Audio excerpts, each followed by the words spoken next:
Yo, yo, yo, yo, to the community. What's going on? What's going on? What's going on, everybody? I hope everybody's having a good day, man. We got NBA action today. We got NBA action today. We back. The NBA finals are back. Game 3. Let's go. Let's chop it up, man. Let's talk about the game. Let's chop it up and talk about the game, man. Uh see if I can get some more people in here real quick. Let it fill up, fill up, fill up.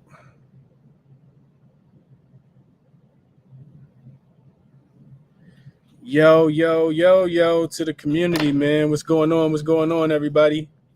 I I tweeted out the link earlier. I'm gonna pin it up top for you guys as well. Let's see. Yeah, so I pinned it up top as well, man.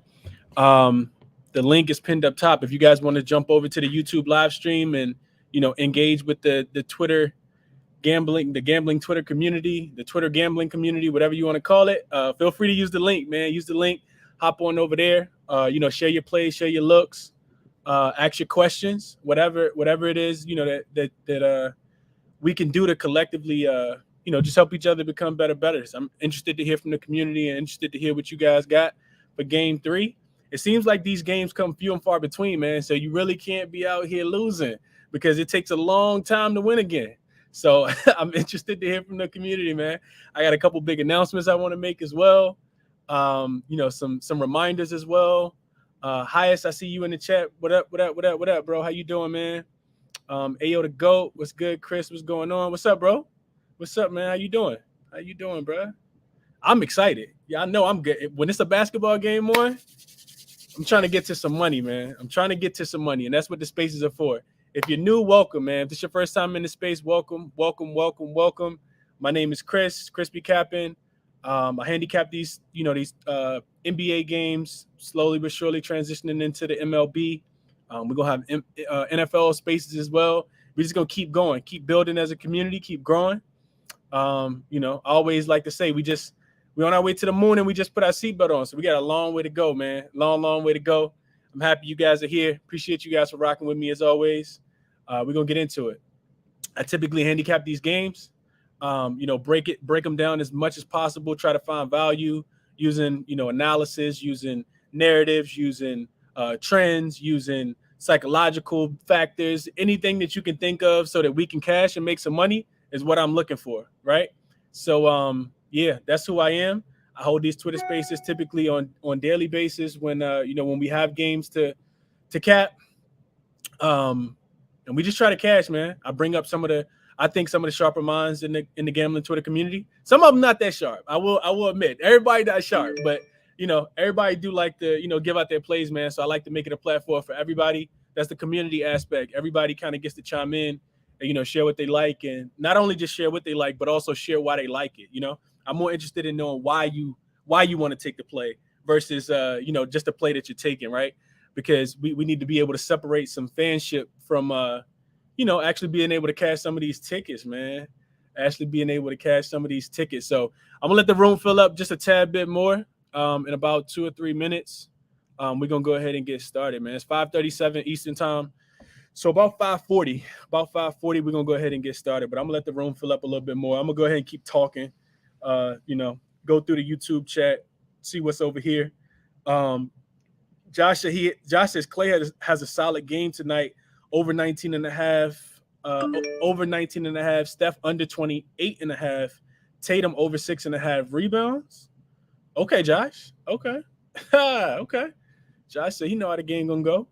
Ayo said, I'm scared off Boston first quarter. Feel like they may get home court jitters, settling into their first game back at the crib in the finals. That's an interesting point, Ayo. I think that's gonna be interesting. I definitely think it's gonna be rocking. I think the Garden is gonna be rocking for sure tonight, man. Absolutely think the Garden is gonna be rocking. So we got to kind of see how that one, see how that plays out. But I'm interested to, like I said, to hear from the community. So I'm glad you guys are dropping your plays over there. Who's reffing tonight? Scott Foster? If so, somebody getting 20 plus free throws. I love it. Scott Foster is reffing the game tonight too. He is absolutely, one of the refs tonight, man. got the guy Scott Foster in the building tonight, the head official, Mr. Foster himself. Yep, Scott Foster, Tatum over 6.5 rebounds. Yeah, I saw my guy Friday on Tatum over 6.5 rebounds. I like that play. I like that play a lot. Boston can collectively rebound the ball though. Like that's the one thing that does kind of scare me off just a tad bit. I typically like Tatum rebounds, but Jaylen Brown has been rebounding the ball a lot better recently. So yeah. I wouldn't talk you off of taking this under though. I like Tatum over 6.5 rebounds. I haven't played it yet. I don't. In full disclaimer, I don't have a ticket placed yet for this game, but I do know where I'm going, and I'm interested to get into it, man. So in the next minute or two, we're gonna actually, go ahead and get things started. I appreciate you for all that you do, Chris. Appreciate you, Curtis, man. It's all about getting the community together, try to cash, man. If I'm gonna do the research, I'd rather talk to somebody about it. Hear you guys' views. Try to bring the community together, try to educate people. That's what I'm all about. Educating people so they can make smarter bets. Not just throwing away money. I always say sports gambling gets legalized in different states. It seems like every other day, and people are uploading hundreds of dollars, and it's going straight to FanDuel, straight to DraftKings. You're not getting that money back. So we can collectively come together as a community, man. That's what we're gonna do. To try to make it better for everybody. Collectively make plays, as a community. Robert Williams blocks, ladder. Okay. FP Sharp Shooter said he on Robert Williams blocks. He laddering them things tonight. Okay. Clay been supposed to have a good game for the whole playoffs. Let's chill on Clay. Hey, Justin, I'm with you, bro. I am not betting on Clay, bro. Until he come out the shooting slump, I'm not. Yeah, I ain't messing with Clay, bro. I'm actually, I was real close to making a YouTube video this morning for you guys and telling y'all to take Clay under. His PRAs were sitting at 24.5. You can get it at 25.5. I was absolutely about to smash that spot. I didn't do it, but yeah, I might put a little something on Clay under tonight. I'm not believing in. It's not even a fade of Clay. It's more so like let's give Boston their defensive props. It's a reason why he in a shooting slump, right? Like it ain't like Boston just leaving him wide open. Of course, he'd have missed some wide open looks, yeah, for sure. But they're gonna make it difficult for him, man. They're gonna make it real difficult for Clay. So yeah, let's go ahead and get into it, man. It's 5:41. I'm already talking a whole lot, but I appreciate you guys for engaging over on the YouTube stream, man. I could read these comments and talk about the plays and until the game actually start tonight. I'm not going to, but I definitely could, man. I absolutely could. So I appreciate you guys for for being in the YouTube comments, man, for dropping your plays, giving your insight, your analysis for sure. I do trust Boston first half though. NLG may take them full game too to cover the spread. Who drop kicking Draymond? AOD said, who drop kicking Draymond? It might be a fan, AOD, if he start acting crazy, man. It might be a fan, bro. Draymond started playing football looking like Mike Oslot out there, playing fullback. But yeah, we'll see, man. We'll definitely see. Let's go ahead and get into it, though. Let's get into it. I got some guys that already requested up. I can't wait to hear from these guys. So let's just jump right into it, man. But first and foremost, like I do, before I start all the Twitter Spaces, I do just want to say, first and foremost, everything is linked for you guys. Like a lot of people are still asking me, Chris, how do I cop a shirt? Or, what sizes do you have left? Or, where can I find your blog? Or how can I tip you, right? So everything is always going to be on my Twitter page, right? So all you got to do is go to Twitter, go to my Twitter page. You click on the Linktree app in the attachment section, and that Linktree will take you to everything ChrisBeCappinn related. So if you want to show support, go to the ChrisBeCappinn store, cop a t-shirt, man, cop a hoodie. If you want to read the blogs, they're also on there for some of the games that I write blogs for, write up some of my analysis on, and it probably will be one today as well. The YouTube link is on there. If you're not, subscribed to my YouTube page, consider doing that. I don't tell anybody what to do, but if you like the content and want to support a brother, hit that subscribe button, man. Also hit the like button and tell a friend to tell a friend. That's what that means at the bottom of them tweets, man. Tell a friend to tell a friend. Get as many people over here to cash with us as possible. Let's continue to grow as a community. Good vibes, positive vibes, and hopefully a lot of cash. Positive vibes and a lot of cash. I like that saying. Also on that link is sportsbook referral link. So I've subscribed to all these sports books. These are the ones that I use. It's more, but I just haven't added the recent ones. If you sign up to any of these sports books, in the state that you're in. I'm in Virginia, but if you sign up to any of these sports books, it'll give you a free bet and me a free bet upon your deposit. So that's another way of showing token of appreciation. My Cash App and my Venmo are linked. If you guys want a tip, that's totally fine. I do not require tips. I enjoy giving this information out for free. I always want to be able to get this information out for free. And then lastly, my Instagram. I don't really get on Instagram, but if you guys want to follow me on Instagram, I will eventually, as the NBA season starts to wind down, start doing more Instagram videos specifically on how to bet, specifically on how I break down, certain content and what I'm looking for. So just to give you guys a sharper, insight of what's going on in my mind and how I'm, what's my process before I actually start making these bets. I'll break down lines because I know I always talk about the community and educating. A lot of people don't know, what's the difference between a minus 150 and a minus 115. A lot of us do, but some of us don't. And that's totally fine because we all had to start somewhere. At one point in time, none of us knew what that meant. So I'm totally fine with, doing the educational piece as well. I've taught before, as you guys probably could tell. So I enjoy doing that part as well. So those things will be, captured on my Instagram page. So feel free to follow me on Instagram. It'll be a lot more videos, here shortly about that.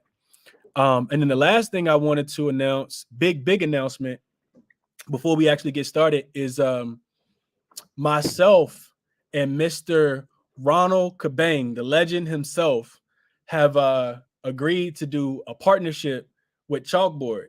So if you guys know, Ronald was already doing a Chalkboard, having a Chalkboard account, and we've partnered together to manage that Chalkboard account. So if you guys aren't familiar with Chalkboard, they're a social media betting app that kind of encapsulates everything that you would need in order to make bets. So on the website, you'll be able to track my bets. You'll be able to share bets with others. You'll be able to have direct access to all of my picks with the write-ups. It's still free. The app is free. The membership is free. No charging for anything. So I'll get that link out to you guys, pretty soon.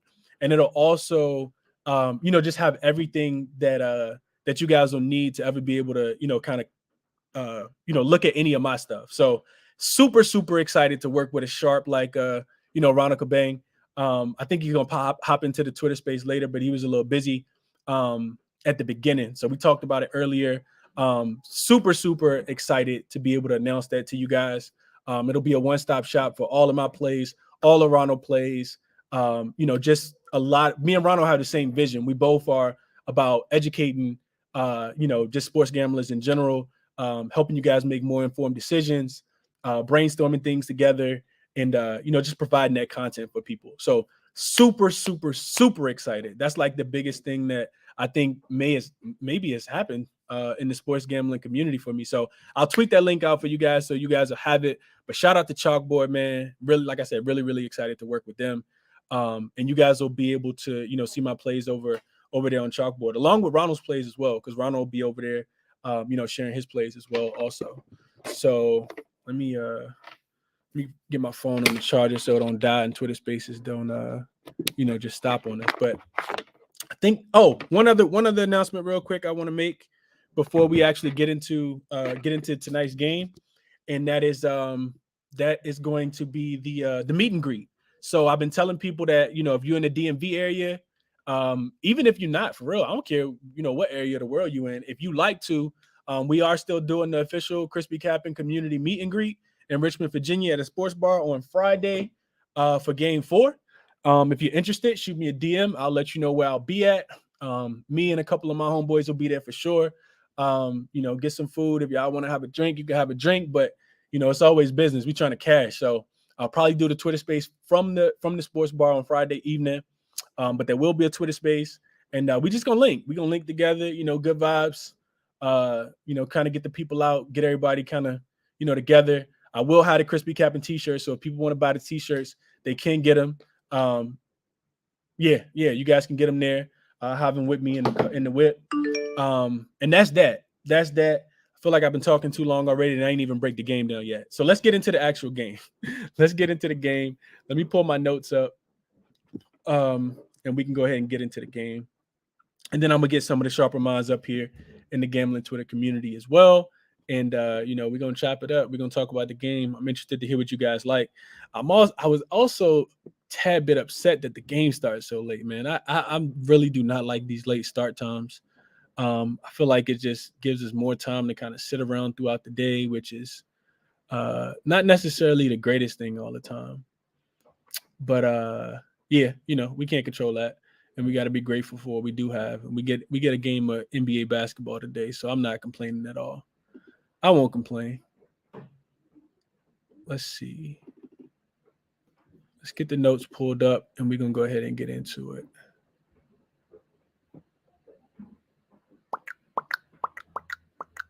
Okay. All right. So this is game 3, of course. The Golden State Warriors and the Boston Celtics, right? Boston Celtics were last because they're the home team this time, right? They went to Golden State. They shot Golden State in the fourth quarter, hitting, I think, 8 of 10 threes, came back and, won that game outright. A lot of people lost money who took Golden State in the first game, myself included, although it was a small wager for me. Golden State bounced back in the second game, of course. Even though the game was close up until halftime, Boston turned the ball over like they typically do when they lose games in the third quarter, and it just got out of hand. I think they lost the third quarter by 21 points. It was 35-14. Starters never even touched the floor again for the Boston Celtics.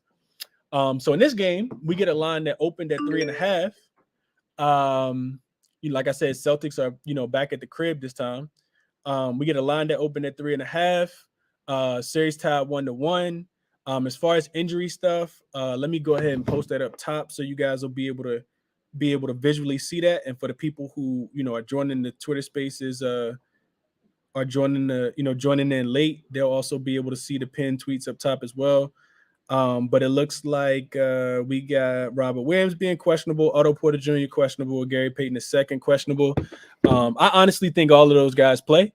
I could be wrong, but I think all of those guys play tonight.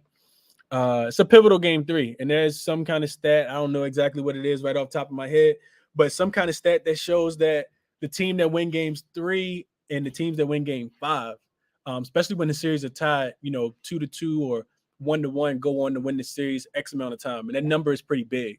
So it's a pretty big number. So we'll see what that looks like. But I honestly think all of these guys play. Robert Williams will be exponentially. He'll be a really, really big factor, exponential factor in this game, just for the defensive impact that he brings on that side of the floor. So let's get into the game. Let's get into the actual game. So as far as Golden State, right? So one of the things I was looking to do was, of course, if you guys know, I got a future ticket on Boston to win the series. I placed that ticket in the third round when they were playing against Milwaukee, and after they lost to Milwaukee, and Milwaukee went up 3-2. So I got the ticket at a plus 430. I think it's plus 430. A plus 430. And I honestly, I just think that Boston is the better team. I thought they were the best team left in the of the last 4 in the conference finals as well. So what I was looking at, of course, is how Boston bounces back after a loss. And I've said this stat over and over and over again. What I'm looking at also is Golden State in these, specific matchups, right? So the Warriors are 1-1 straight up and ATS as an away dog in the playoffs. Both games were played against the Mavs, and they won the first one, lost the second one. Golden State also finished 11-11 straight up in ATS in games this season on the road against teams who had a 55% win percentage or better, with the average margin of loss by 1 point. So those games were close. In the playoffs, after a win as the road team in the next game, the Warriors are 3-4 straight up and 2-5 ATS. Average margin of loss is about 6 points. And then another stat that I found extremely interesting. I'm gonna see if I can share this one up top for you guys. Just doing some digging. Looking at some of the beat writer stuff that I always talk about, the beat writer list that are on my page. Boston gave up 33 points off turnovers in game 2. After a loss, Boston turns the ball over 10 times per game on average. After a win, Golden State turns the ball over 14 times per game. So it's going to be interesting to see. We know Boston defense plays better at home. We know Golden State turns the ball over more on the road. On the road, Golden State is turning the ball over about 15 times. So those are stats, right? A couple sides that I had. Like I said, I haven't played any of these. I got to narrow them down, see what I like the most. Golden State team total under 105.5. So Golden State has scored 108 points and 107 points in both games so far in the series at home. Boston's defense after a loss this postseason is allowing about 94 points in 6 games. As a home team this postseason, Boston is allowing 100 points in 9 games, right? So teams aren't really getting close to that 106 number. Now, is Golden State the best offense that Boston has seen? Probably so, right? But if Klay's not hitting, if Jordan Poole plays like he did in game 1 instead of game 2, and Otto Porter doesn't go nuclear from 3, I think he was 4 for 5 in game 1, then you're relying on Draymond and guys like Kavon Looney and Gary Payton II. And I just don't see enough offense. And of course, Steph. All eyes will be on Steph. So Boston minus the 3.5, of course, was a look that I had, and I'll probably end up playing that. I think that's going to be my strongest play today. And it's really, for me, it's just the eye test. I saw in the last game, and it depends on what side you're on. If you're a Golden State backer, you're probably not going to like any of the things that I'm going to say, and that's fine. I don't got a dog in the fight.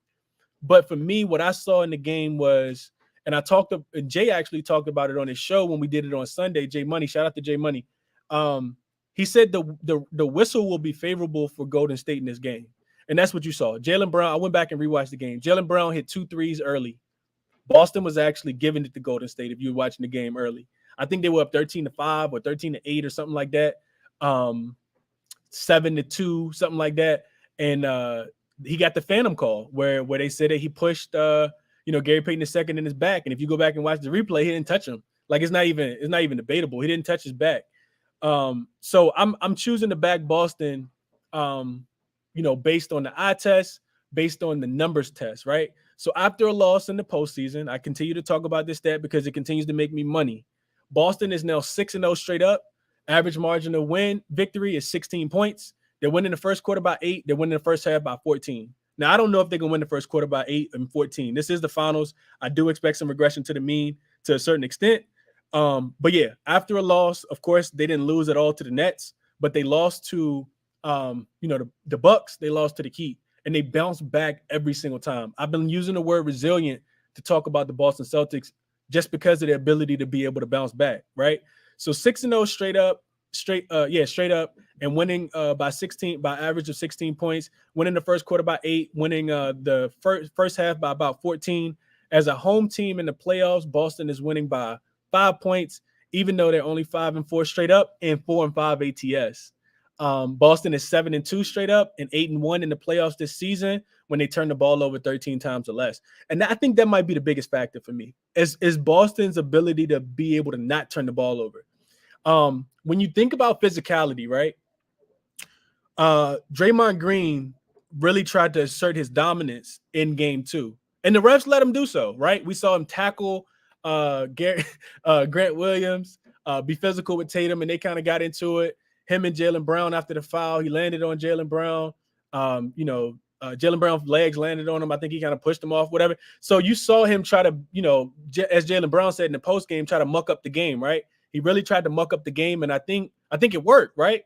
But if you watch the post game interviews, you see the poise and the ability to have such poise from Jaylen Brown, right? And he talked about, we're not worried about Draymond. Al Horford said, we're not worried about Draymond. They understand now what Golden State is wanting to do.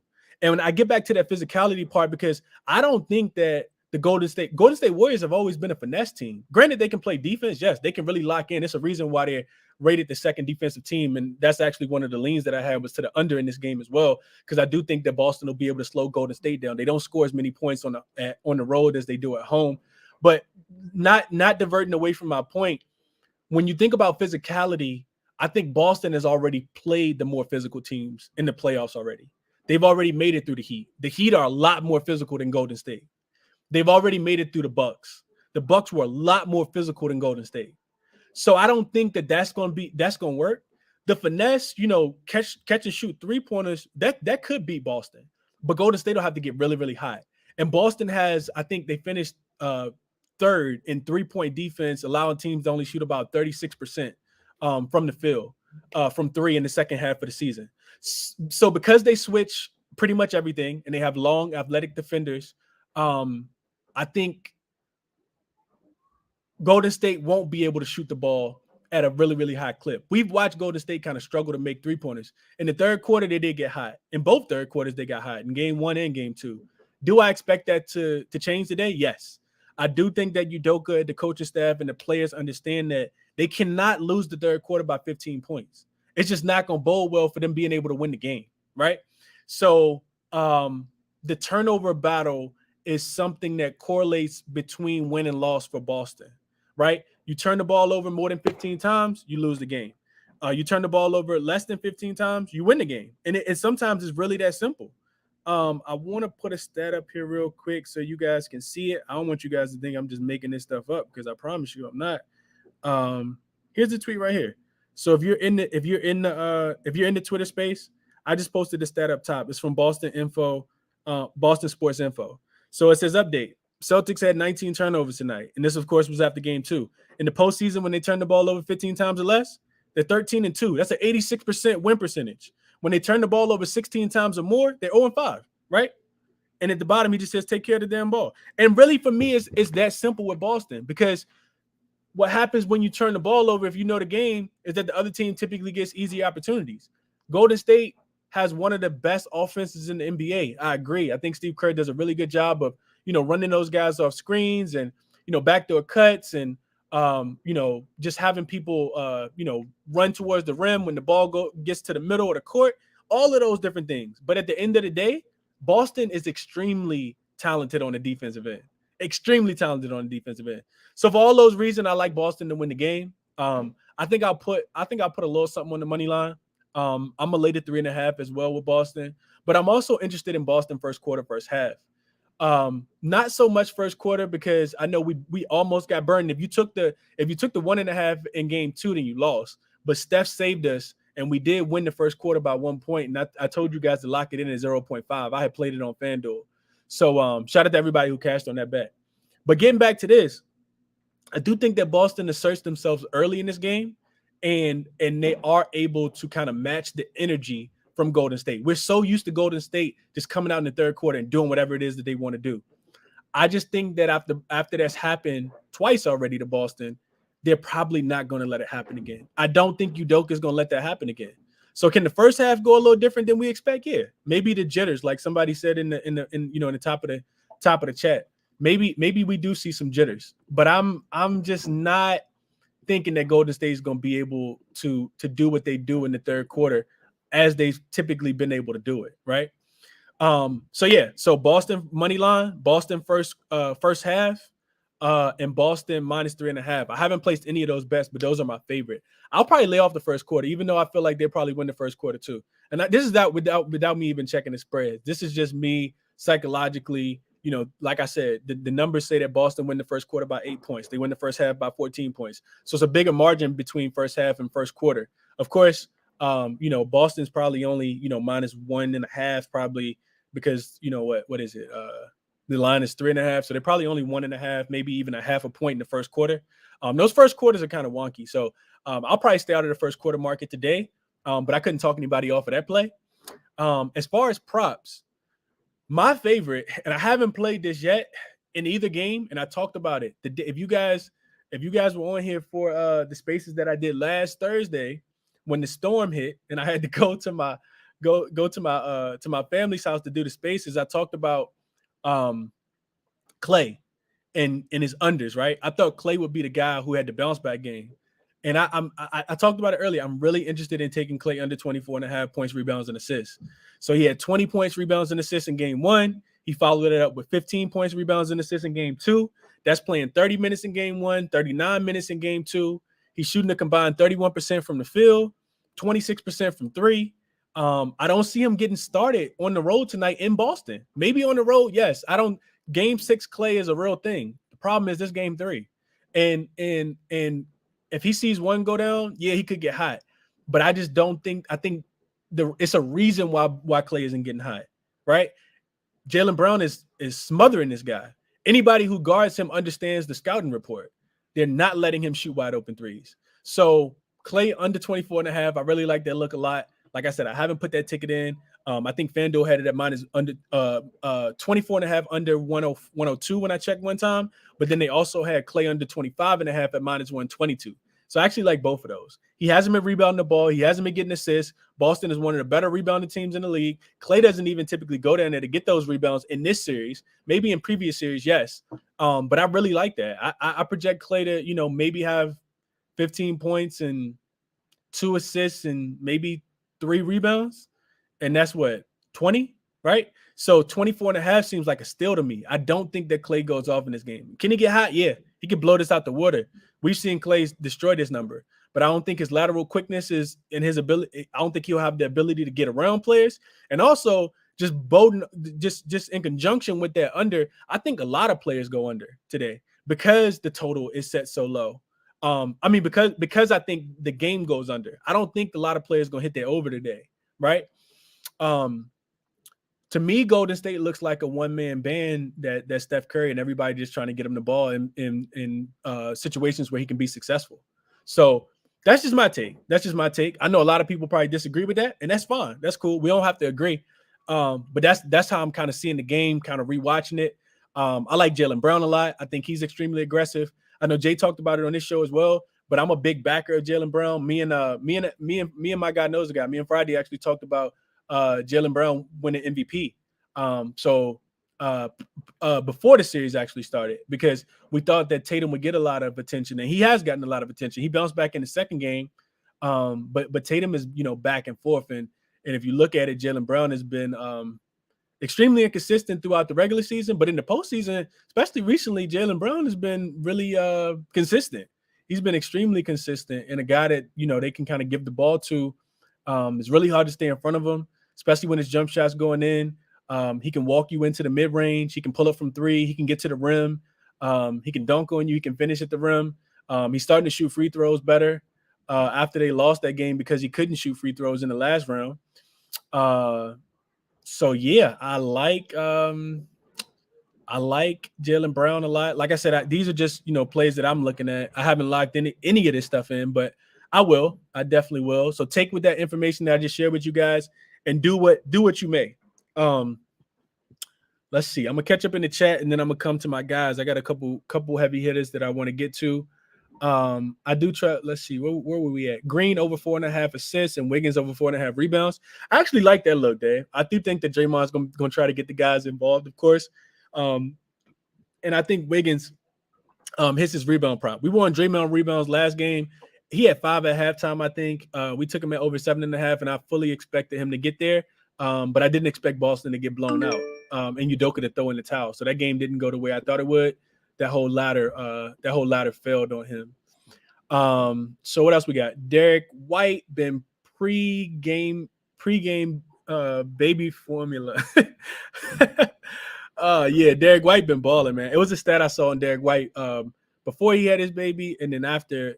I don't know if his girlfriend or his wife before they had their baby and after they had their baby, and his numbers are up for sure. I read that 98% of the third quarter money is on Golden State. I think it's time to go against that lock. Yeah, I like that, Scotty. I wouldn't take that either, man.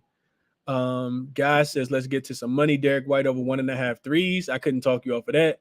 Barksdale said, like the video, y'all. Yeah, if you over on YouTube, man, definitely like the video for me.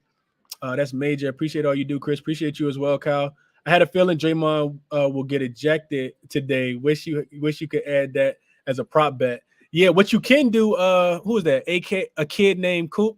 You can bet on his under. Just take his whole PRA and just put it under. I can see Draymond getting thrown out of this game as well. I didn't like what Draymond said in his podcast where he just talked about being himself and not being afraid of getting thrown out the game. I didn't like that at all. So yeah, I could see Draymond getting tossed out of this game as well. Scott Foster and Guthrie had hard to ignore 12-0 and 8-0 in favor of Celtics. That's a fact. Game 6 Klay is crazy. He is. What are the odds on Draymond getting ejected? I wish we had a line for that because I definitely would have bet it on. I think I tweeted that earlier. I think Tatum hits his rebounds and assists today. He could hit it. He could have hit it last game if he played in the fourth. And I feel like he will be more aggressive on the boards and being at home will help with assists. I agree with that, Cree.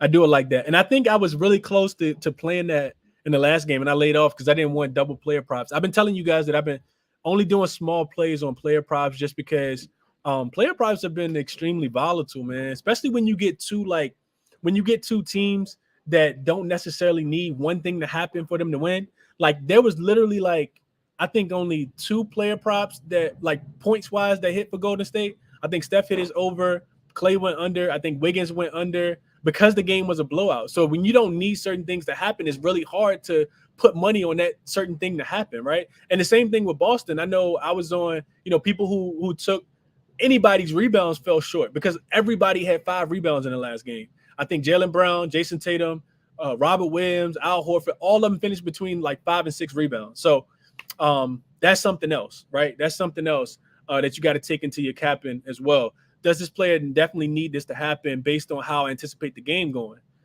Derek White might be from Ethiopia with that forehead. Smart under 2.5 turnovers. Okay, false. The Scott Foster 12-0 thing isn't real. I need that plus money, Chris. Laugh out loud, but I see the underplay. Nah, for sure. Spice the parlay up. I saw it on Twitter. Over 15.5 points. Over 5.5 rebounds for Wiggins. Over 5.5 assists for Curry. Over 6.5 rebounds for Tatum. 5.5 rebounds for Tatum. So I got both of those. Then I got White over 11.5 points and Marcus Smart 2 threes. So yeah, if y'all want these parlays, man, I'm not adding these to the official list, but if y'all want these parlays, definitely head over to the YouTube page and leave in your comments, so other people can see the plays and so that you can see them as well. But with that being said, I didn't talk way too much. So let me get some of the sharper guys up here as well. I see my guy Lockdown in here. Snagged is in the building. Jay Jones is in the building, so I'm getting them connected. Chubb, Stizzy, Fiji, I'm definitely coming to you guys. My guy Vaughn, is this my guy Vaughn? Nah, this is a different Vaughn. Well, I'm gonna get to you too, Vaughn. But yeah, Snag, take it away, my brother. You first, man. What's going on? How you see this game going, Snag? What's going on, y'all? Good afternoon. I'm gonna just start off by saying the Warriors have won the first road game in every series so far. That's 1. 2, if now understand I said if, but if Klay Thompson could find a shot or at least hit a shot, this would be a different story. And the last thing I'm gonna say is the Warriors should be up 2-0. And I'm ending this off with I'm taking Warriors money line. And I'll see you at the counter. Warriors money line. Hey, Snag. So look, the only rebuttal I got to, because I saw that earlier too. The Warriors have won every road game, every first road game that they played. The contradicting part of that, Snag, is that when you get to the finals, first of all, things change up just a tad bit, right? But also, Golden State has also won every first home game, and they lost one, right? So that one game changes the mentality of everybody. I don't think the Celtics played as hard as they possibly could in the last game, and I don't think Golden State expected Boston to play as hard as they did in the fourth quarter in game 1. So I like your look. I like your analysis on that, Snag. But that would be my only pushback, bro. But I got you down Golden State money line, right? Yes, sir. Okay. But yeah, like you said, Chris, like obviously game 6, Clay is it's real. You know what I'm saying? Like it's not a joke. But if you sit back and look, he's getting the looks and the volume. He just can't get it to fall. And going back to game 1, that fourth quarter from Boston, I don't care how you try to sell it to me, how you bag it up, weigh it up. I'm not buying that shit. That shit's not happening twice. That was a one-time offer. Now you walk through the mall and they be like, free sample. And that's all that fourth quarter was. Okay. So Snag said he on Golden State on that money line tonight. Okay.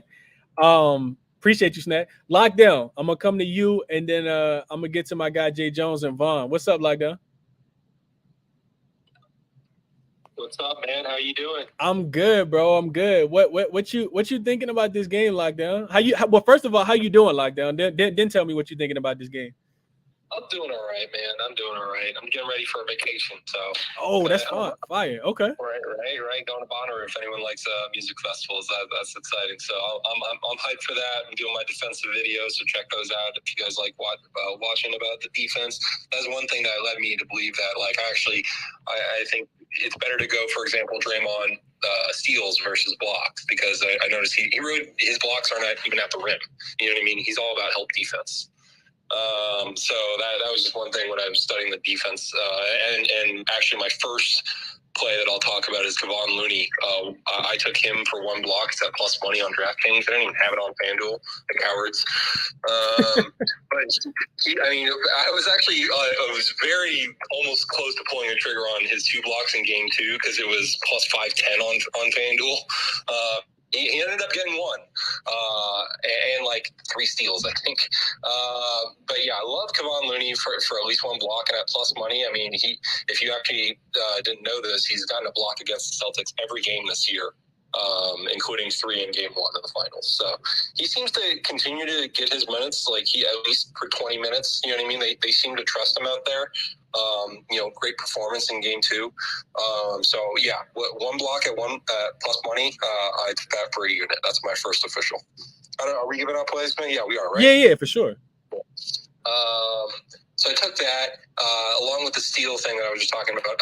One of my followers was like, "I love your stuff. I love it when people text me plays that are like, oh, I was inspired by you." And I'm like, great. I wish I had cashed with you. Because it was Draymond, and I'm taking it now because I love it. Draymond 1 steal, Marcus Smart 1 steal, Steph Curry 1 steal. These are the guys that are the most active for each of their respective teams. And I got that. It is normally 1 steal each, 3 legs. I think it's like plus. So DraftKings has their little boost, and oh man, I'm sorry. Let me see if I got the screenshot of it. Because I got it for like plus 181, I think, after a boost. So 3 legs at like plus money. I love each of those guys to get a steal. And I put a unit on that because DraftKings has like I think for everyone a boost where it's like, the step it up parlay. Are you on DraftKings? Yes. I can't remember. Yeah. Yes. Yeah. So they're step it up parlay. Yeah. So plus 145 normally, plus 181 is what I got that for 1 steal each for those 3 guys. I mean, they've been clearing this number each game, and I expect that to continue. Unless Draymond gets kicked out, which everyone's saying. Really, the bet is, I think you said it. Like if you really want to bet on Draymond getting kicked out, just bet his max unders. You know what I mean? Try to recreate that glitch that happened that killed DraftKings and FanDuel for a day. Just take his under rebounds, points, and assists, and just hope and pray it happens soon.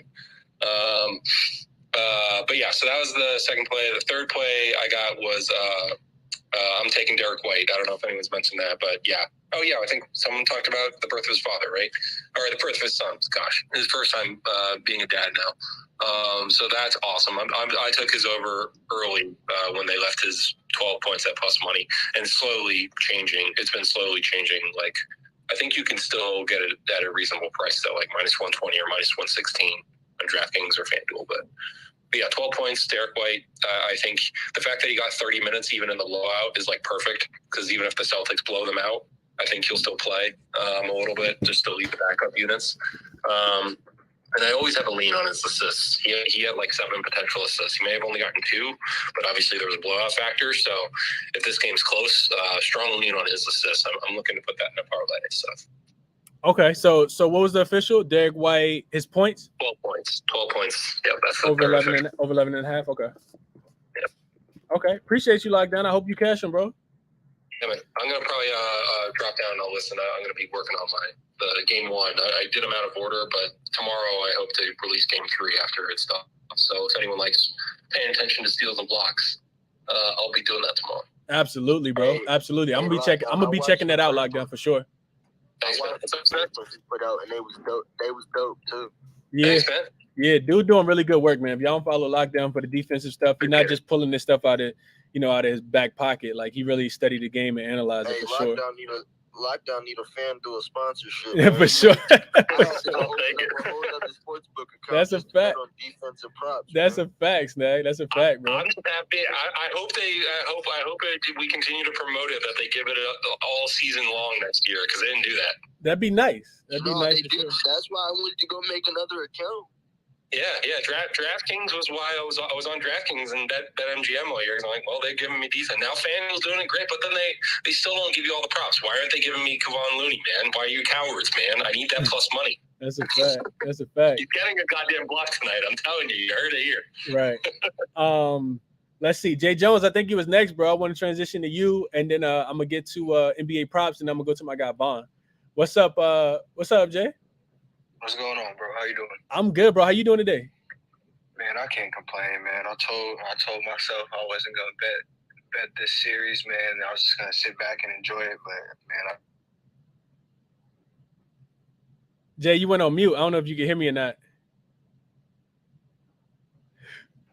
Jay, you still there? Yeah, I can't hear him either. He must have gotten disconnected. Oh, wait. Can you hear me now? Yeah, you good. You good. Bro, my bad. I accidentally hit the Siri button on my Apple Watch. Nah, you good. You good, man. It happened to me all the time. Where did I cut off at? You just cut off at the very, like, pretty much at the very beginning. You were saying that you told yourself you wasn't gonna bet this series. Oh yeah, I told myself I wasn't gonna bet this series, bro, and then I just can't help myself, bro. I've been deep into the damn MLB, bro, like locked in on MLB, just trying to like get more knowledge with that, and just been following, like, you know, looking up crazy trends and shit with that, and just been locked in on MLB. But so with this, bro, like I was looking at it, man, like Boston, they ain't been home in 3 games, you know, so I just know that they've been dying to get home. And I just told myself, I said, you know what? I'm about to go back to the well. I'm taking Boston second quarter. I took them minus the half, second quarter for minus 110. They won the first game by 6, and then they lost the last game by 1 point in the second quarter, bro. And if you were watching that game, they really should have won that second quarter, bro. Like, you know, Steph hit some crazy ass little shot with like fucking 1.5 seconds left to go in the quarter. So I'm running back that second quarter, bro. Just in this game, I haven't played it all series. I was like, you know what? I'm just gonna watch the series, sit back and enjoy, and, you know, watch some good basketball. And so far, it has been some pretty decent basketball, other than last game, man. So I took the second quarter. I think that Boston, just with them not being home in the past 3 games, I think they're excited to be back home, man, play in front of their fans. And just play some good basketball tonight, man. They are 7-2 straight up in their last 9 games against the Warriors. That is a trend that I've seen. So I have a lean against the Celtics. I'm not going to play it officially. I do think the Celtics do win tonight. I know a lot of people think the Warriors potentially do win tonight, and then the Celtics win Game 4. But there's just too many trends that are back in the Celtics. But I'm not gonna, I'm not gonna play full game. I don't want to be, disappointed in some shit. So I just took the second quarter minus the half, bro. Okay. That quick first half money. So you're gonna know if you win your bet before halftime, then you could just watch it as a fan. Yeah, exactly. Second quarter minus the half. They won the first game by 6, and then last game they lost it by 1 on some crazy shot with 1.5 seconds left to go. So I'm gonna take the second quarter, man. Like I said, they're back at home, so. I couldn't talk you off of it, Jay. Good luck, my brother. I got you down for that second quarter minus 0.5. As an official, bro, not for sure. Appreciate you. It's going to be an official write-up. So for you guys who don't know, that are new to the Twitter space, how many people in here? It's 630. So for the new people, because there's always new people, I'll put out a list. I typically, I'm writing down these players as they come out, and then I'll screenshot them and send them out to the community so you guys can go in and pick what you want to tell based on the players, based on the person who gave the write-up out. Like, if you like that narrative that they gave behind the play, you can take it. I don't recommend taking everything. Of course not, because it's going to be different sides. So I don't recommend parlaying them. I know people going to parlay them anyway. But, that's just more of a comprehensive way to, for the people who can't make it through the whole space, or, the people that's going to miss the space. I'm just trying to help the community cash for real. That's what we do it for. So, appreciate you, Jay. Let me get to my guy Vaughn, and then NBA props in the building, and then I want to come to Bo, and then I'm gonna get to you, YBB. What up, Vaughn? Yo, what's good, bro? I can't call it, bro. What up, man? Hey, man, we good, man. We gotta shake back, man. I had your speech the other day when you were talking about playing the streets as opposed to parlays, bro. Oh man, that shit hit home. I had 2 parlays, both of them missed on the last leg, being a little greedy. So yeah, man, all my straights hit though. So nice. I'm with you 1,000% on that. Word. Okay. We ain't gonna dig too deep into it. These player prop markets been a little wild, so we're gonna go with some things that got a good percentage of hitting at a good rate. We starting with Marcus Smart first quarter point at 3.5. Marcus Smart non-existent last game. Straight out there doing cardio. So we kind of like him to bounce back at home. We said it before with Marcus Smart. The more Boston needs the game, the better he plays. That's a fact. So I really like Marcus Smart for just the first quarter points at 3.5. Give me 2 buckets real quick, and then we off that. Another play I like. I'm back on Jason Tatum rebounding assist combination at 12.5.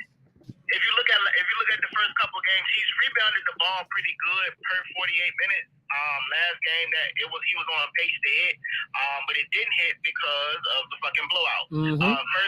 First game he assisted really well. So in this one, if he was to rebound well or rebound better than he passed or pass better than he rebound, we got a good percentage hit rate with that. We just like Tatum to be active tonight. So I really like that one. And the last one I got a 2-leg parlay, something real simple. Jaylen Brown for 5 rebounds and Andrew Wiggins for 5 rebounds. It gets you -110. Good success rate in this series.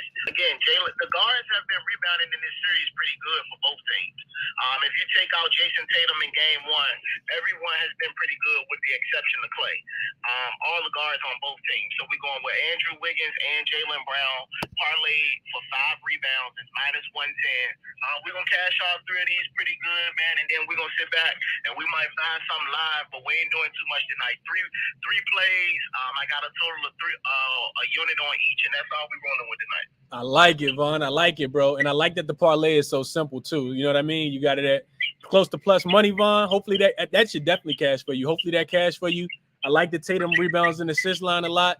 And I really like the Smart over 3.5 points, Vaughn. I hadn't even thought about that. But we keep talking about how Marcus Smart, when he needed, he stepped up to the plate. So, hit a 3 early, a free throw, get to the rim. They don't got no rim protection. Looney, I guess Looney is somewhat of rim protection, but he finished over Looney in the first game, a multitude of times. So I like that look a lot, Vaughn. Yeah, man, that's all we on tonight, man. We ain't going to do it too heavy. I really like those plays. I already got a unit in on all of those. I'm locked in. I ain't going to throw too much else together. I got a lean for Boston first half. The analysis saying take it, but I don't want to get too many plays in this one game. So, yeah, man, we just going to stay where we at. Word. Shout out to my guy, Jay Money. What's up, bro? What up, bro? I know what we on tonight, Jay. I told the people already, man. We getting some cash tonight, Jay. For sure, bro. For sure. I see the game the way you see the game, Jay. We talked about it already. Appreciate you for being in the chat, Jay. Okay, cool. Hey, Vaughn, I really like your plays, bro. I like your plays a lot. Let's get to NBA props, and then I want to get to Bo, and then I'm gonna get to you, YBB. What's up, NBA? How you doing, bro? Not bad, Chris. Hey, if Bo's ready, you can go ahead. I think he had his hand up before I did. Oh, okay. Maybe but I think he had his hand up before I did. Okay. He wants to go ahead. What's up, Bo? I wouldn't even pay no attention, but I'll just go because I'm gonna be quick. What's going on? I haven't got to my PO box yet, but I know the shirt is there. Okay. I go like once a week, so I get it probably sometime this weekend. Okay. So good looks on that. Absolutely, bro. Appreciate you supporting, man. Oh man, it's all love, man. It's all love, man.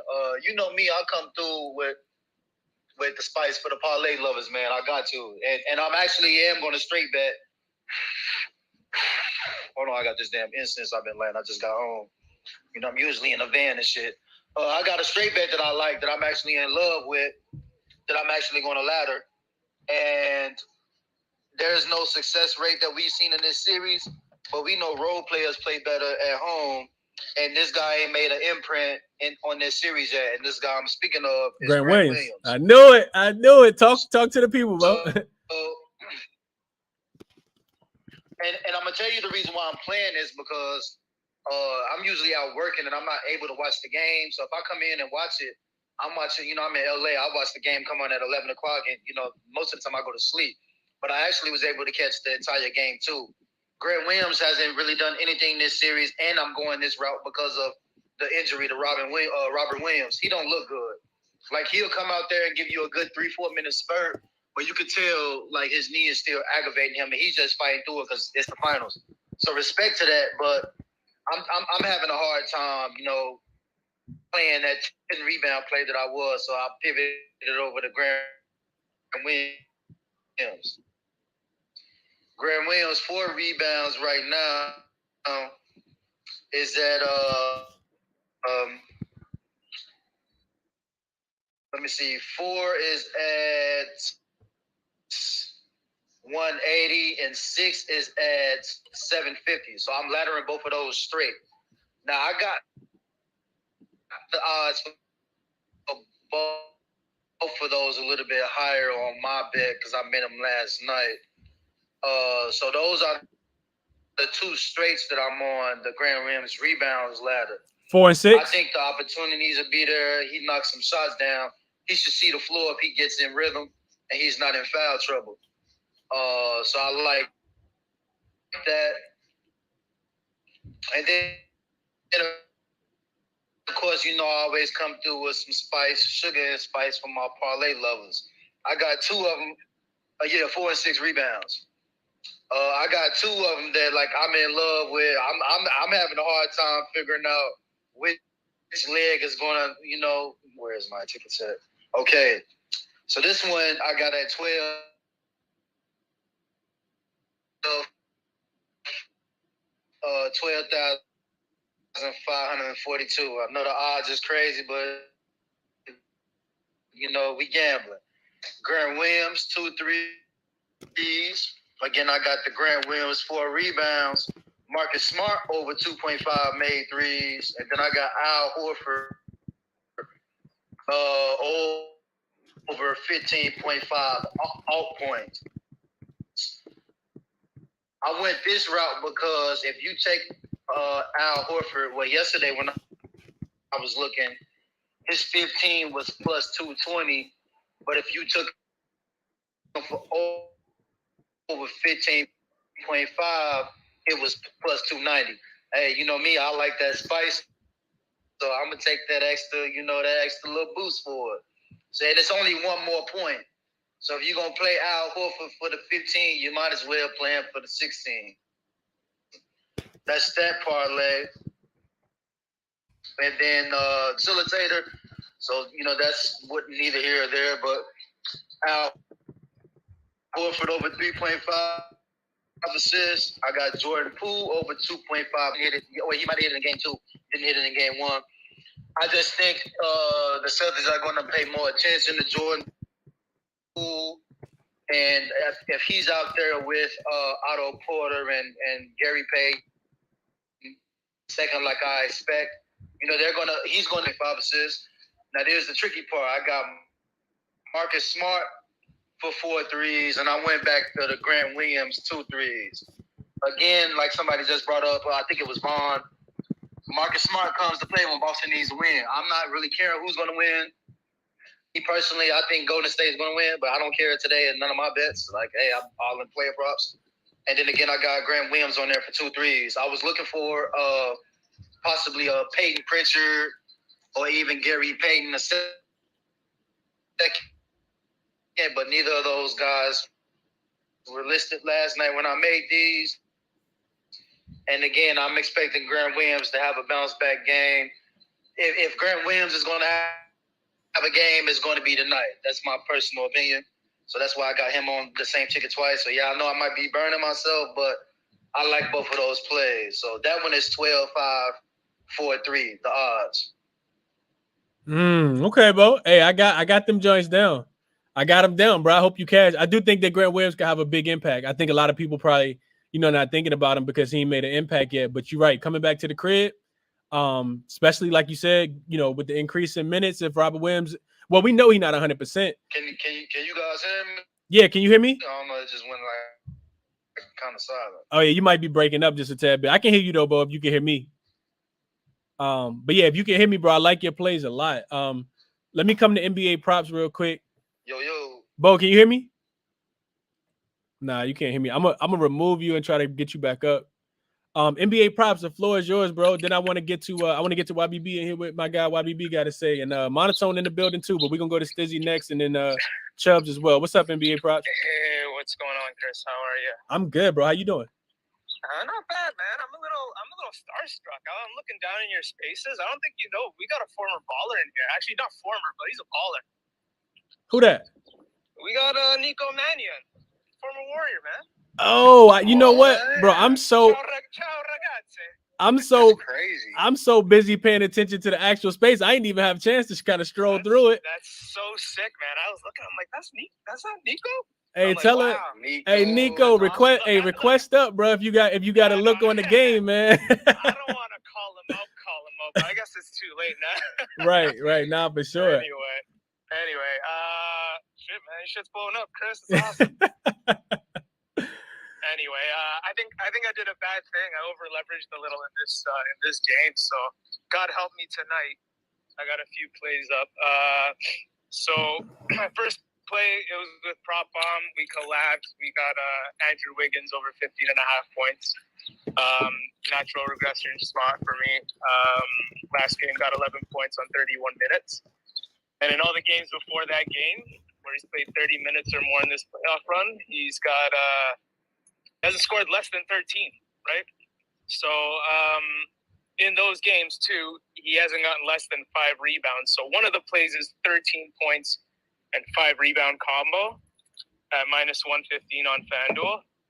And then the main one is 15.5 points. Again, it's the whole like field goal percentage in the last in the games where he's gone under 38% field goal percentage. In the following games, he's got 70%, 43%, 55% in each one of those games. Following those poor performances, he's got 17 points, 18 points, 27 points. So I can only look to him for those 15.5 points. And it's a nice spot, you know, a little buy low. Nice bounce back spot for him, despite it being a blowout in the last game. I still think he comes out and gets his. The other spot I got is the Steph Curry first quarters have been cashing the last 2 games. 2 assists and 1 rebound at plus 105. Plus 100 on MGM. That's been cashing pretty steady, so it's almost like a free roll each time. I'm also doing the 2 rebounds, 2 assists in the first quarter at plus 200. Well, 200 the last time, it's plus 195 now. That's an easy take for me. And one play I'm about to put out, I think, is my Marcus Smart play. I agree with, I think it was Vaughn. Vaughn was chatting up Marcus Smart here. Yes. Let me just check real quick. So 13.5 points plus 105 on 365 or Cool Bet or like in and around those numbers on other books. 16.7 field goal percentage last game, a bit of an exaggeration. It was sub 30 minutes in that blowout as well. So, I mean, blowouts happen, but in the finals, that was pretty rare. So I think we're good for maybe 1 blowout in the finals, and the rest of the games, I'm thinking they're pretty tight. So sub 30 minutes in that blowout as well. I can only imagine, you know, he doesn't. It's not normal for him to go sub 30 in a finals. Any marquee player, let alone Marcus Smart, who's a dog out there. So each time he went sub 25% from the field, he comes back with 18 points, 25 points, and 14 points, which is the bare minimum he needs to get to tonight, 13.5, at a nice plus 105 number. And that same rule applies for games after 30 minutes. So, or in games where he has he's played at least 30 minutes. He's hit that 14-point mark. So I'm on that Marcus Smart as well. So in total, what do we got? We got 4 plays, maybe 5 if you push that plus 195, 2 assists, 2 rebounds from Steph in the first quarter. So, and that's why I'm a little over leveraged for just 1 game. But you know what? It's the finals. We're not going to get another one until 365 days from now. Basketball regular season coming back until October. Let's get it. That's a fact, NBA Prop. So, Prop, I got you down I got the Wiggins over 15.5 points.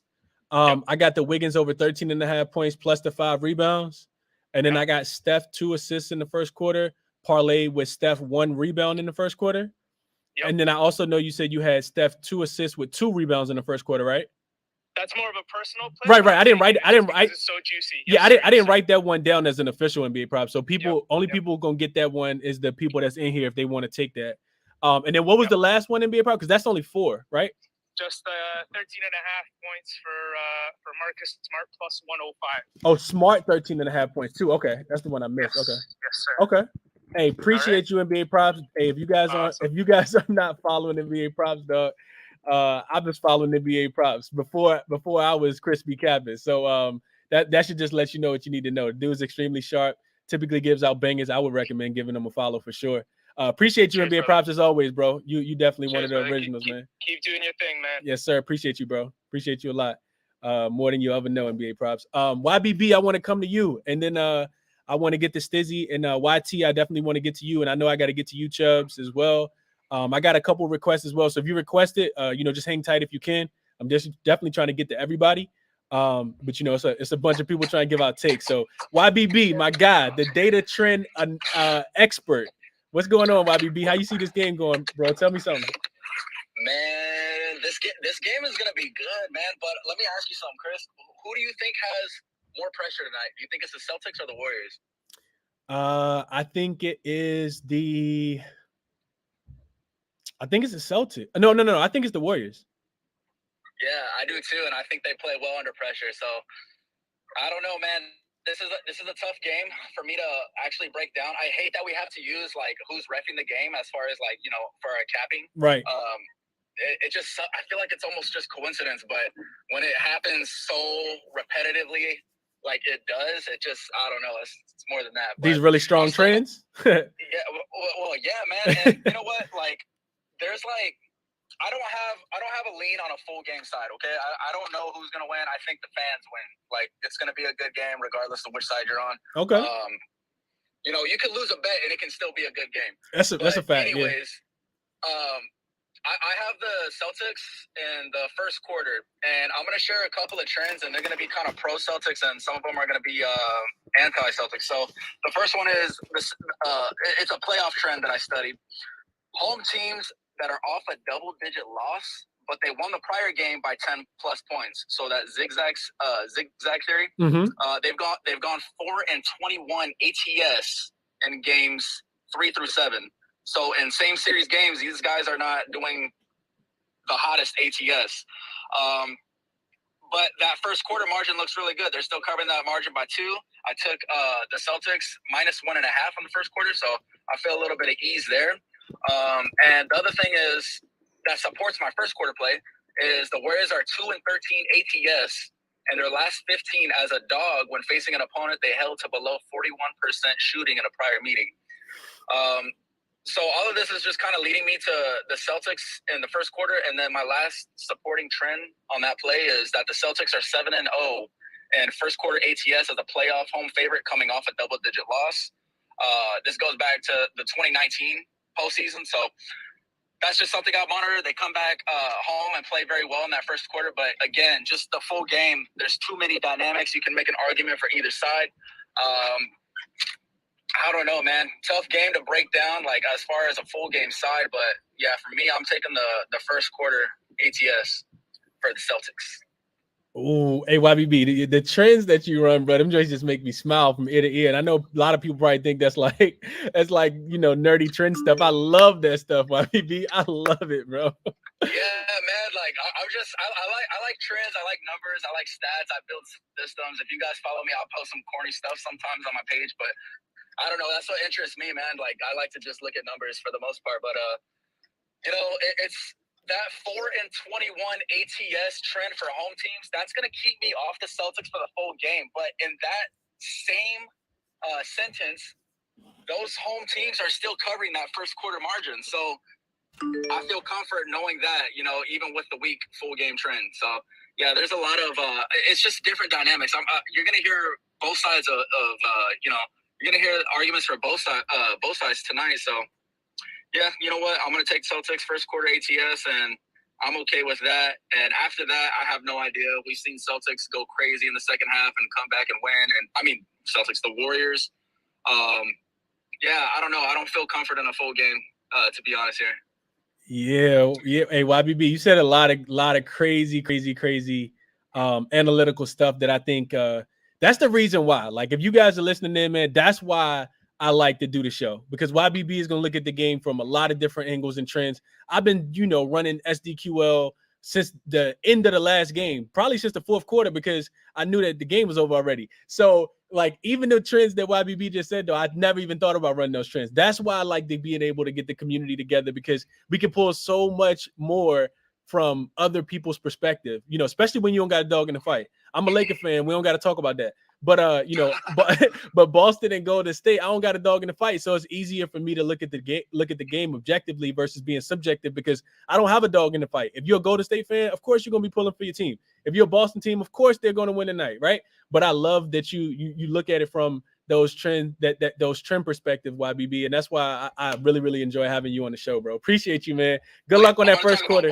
Oh yeah, go ahead, YBB. Real quick, you got it. This is more of a conspiracy theory than it really is an analysis. The Celtics are playing on West Coast time, like they're playing at 8 p.m. Central Standard Time over there.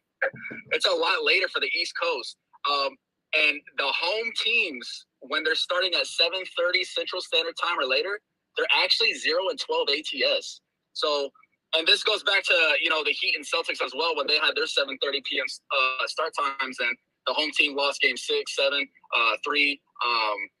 So yeah, I mean, that's just a conspiracy of mine because that's East versus East. But when we're talking East versus a West Coast team, it becomes a different dynamic. So I don't know. Again, that's a conspiracy more than it is an analysis. So we'll see what happens. But you know, best of luck on everybody's best tonight. But yeah, that's my only play today.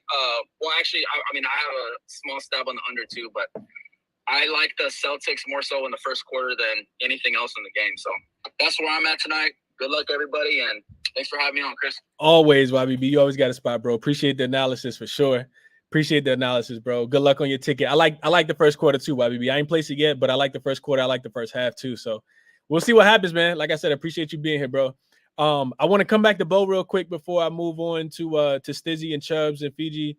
Just because he was already up here, I wanted to let him finish his point real quick, and then I'll get to my guy Monotone, and then YT, I want to get to you, and then TT Parlay, I want to get to you as well. And then I got some more heavy hitters in the building. I see Capitella down there. My guy Ronald Kabang is in the building, so I definitely want to get him up, let him give out his takes. But Bo, I want to come back to you so you can finish real quick, bro. We heard your whole take, but we did finish it, and I got all of it listed. But I think it was just like some lag and you being able to hear me. Yeah, I could hear you now. I don't know what happened. It was seeming like a delay or some shit was on it. But yeah, I just wanted to double check if you got the plays and whatnot. That was all I really wanted to come back up here and see. Yeah, but it was like tweaking on my end. Yeah, but so I got Grant Williams rebounds at 4, and I got you lighted them to 6. I got Grant Williams 2 threes with Grant Williams 4 rebounds and Al Horford over 15.5 points as a 3-leg parlay. And then the other one I got was that one was 4. That one was Marcus Smart over 2.5 threes. Oh, that one had Marcus Smart 4 over 2.5 threes? Yeah.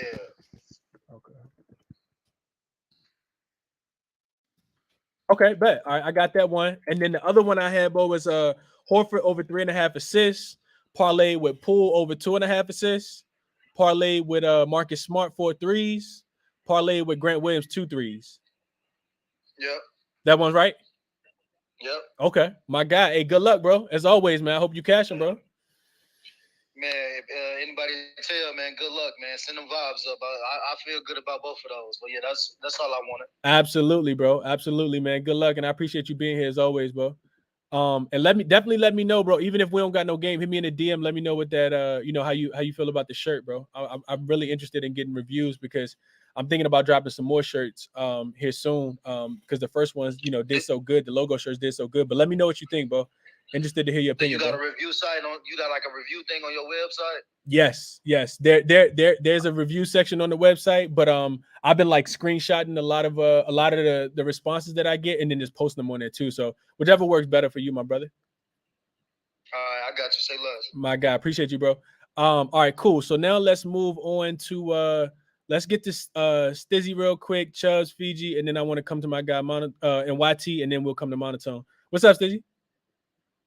Nothing much, man. Trying to make some money, make another dollar, same old.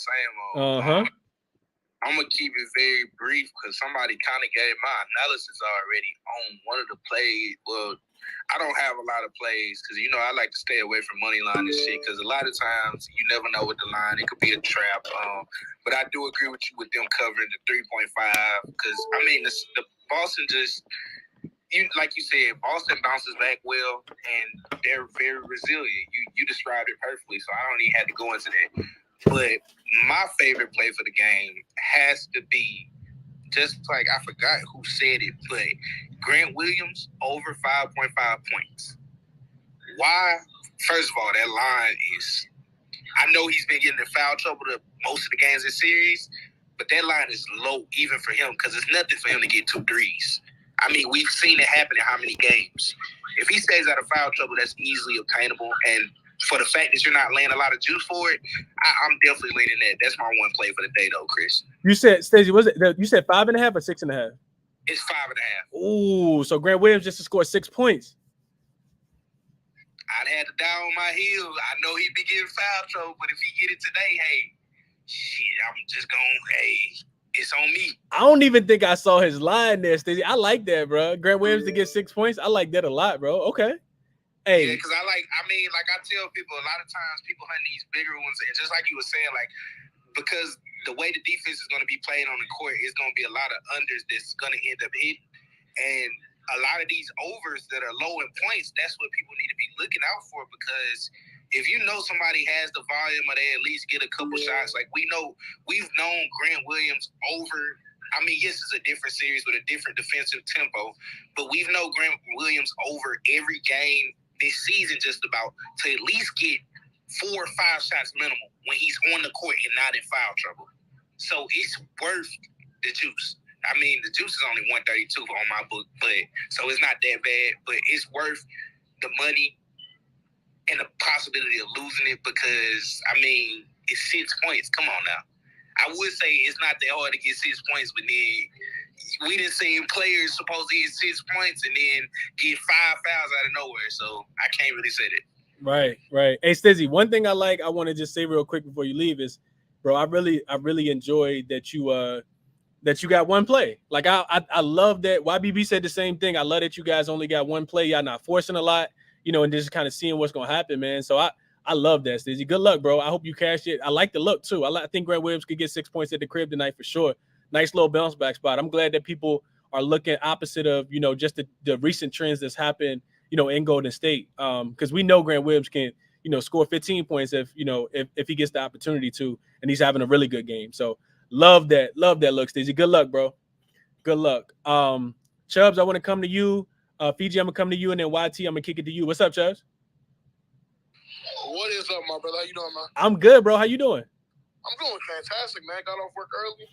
Excited for this game 3 in Boston. So here's how I'm looking at things, brother. Here's how I'm looking at things. I'm looking like a broken record, and I feel like I'm on the same wavelength as Bome. I love 2 threes by Grant Williams. I love the play. He was really close. I'm sorry, my daughter's in the background running around. No, you good. I love the play. Like last game, I feel like they didn't get him involved in the offense. I think this game, they changed that up. Like, he got crumbs in offense last game around. And on top of that, role players play better at home. I love that trend moving forward. 2 threes for him. I think he can get that in the first half, personally. Especially now that, like, they're going to be focusing on Jason Tatum and Jaylen Brown like they did last game, especially and Al Horford as well. So I think he just flies under the radar just a little bit, catch us on 2 threes. Another thing that I'm loving as well, pull my notes out real quick. I think someone mentioned this earlier too, was Jordan Poole's over 2.5 assists at plus 102, plus money.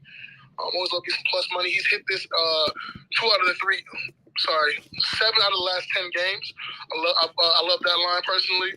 And Derek White with the same thing on his over 11.5 points at minus 112. I'm loving that too. And then my last official play would be Marcus Smart over 13.5. He's had he had a really bad game last game. I think he bounces back at home. I think he's gonna have green stuff in his hair. I think he's gonna be going crazy. Like how you said with the Garden. I think he's gonna be rocking in there. Me too, bro. Atmosphere gonna be crazy. I think we're in for a really good game. Really, really good game. Absolutely, Chad. I couldn't agree more with that, bro. And I hope you cash him, man. I got you down for Poole over 2.5 assists. I got you down for Smart over 13.5 points. I really like Smart a lot.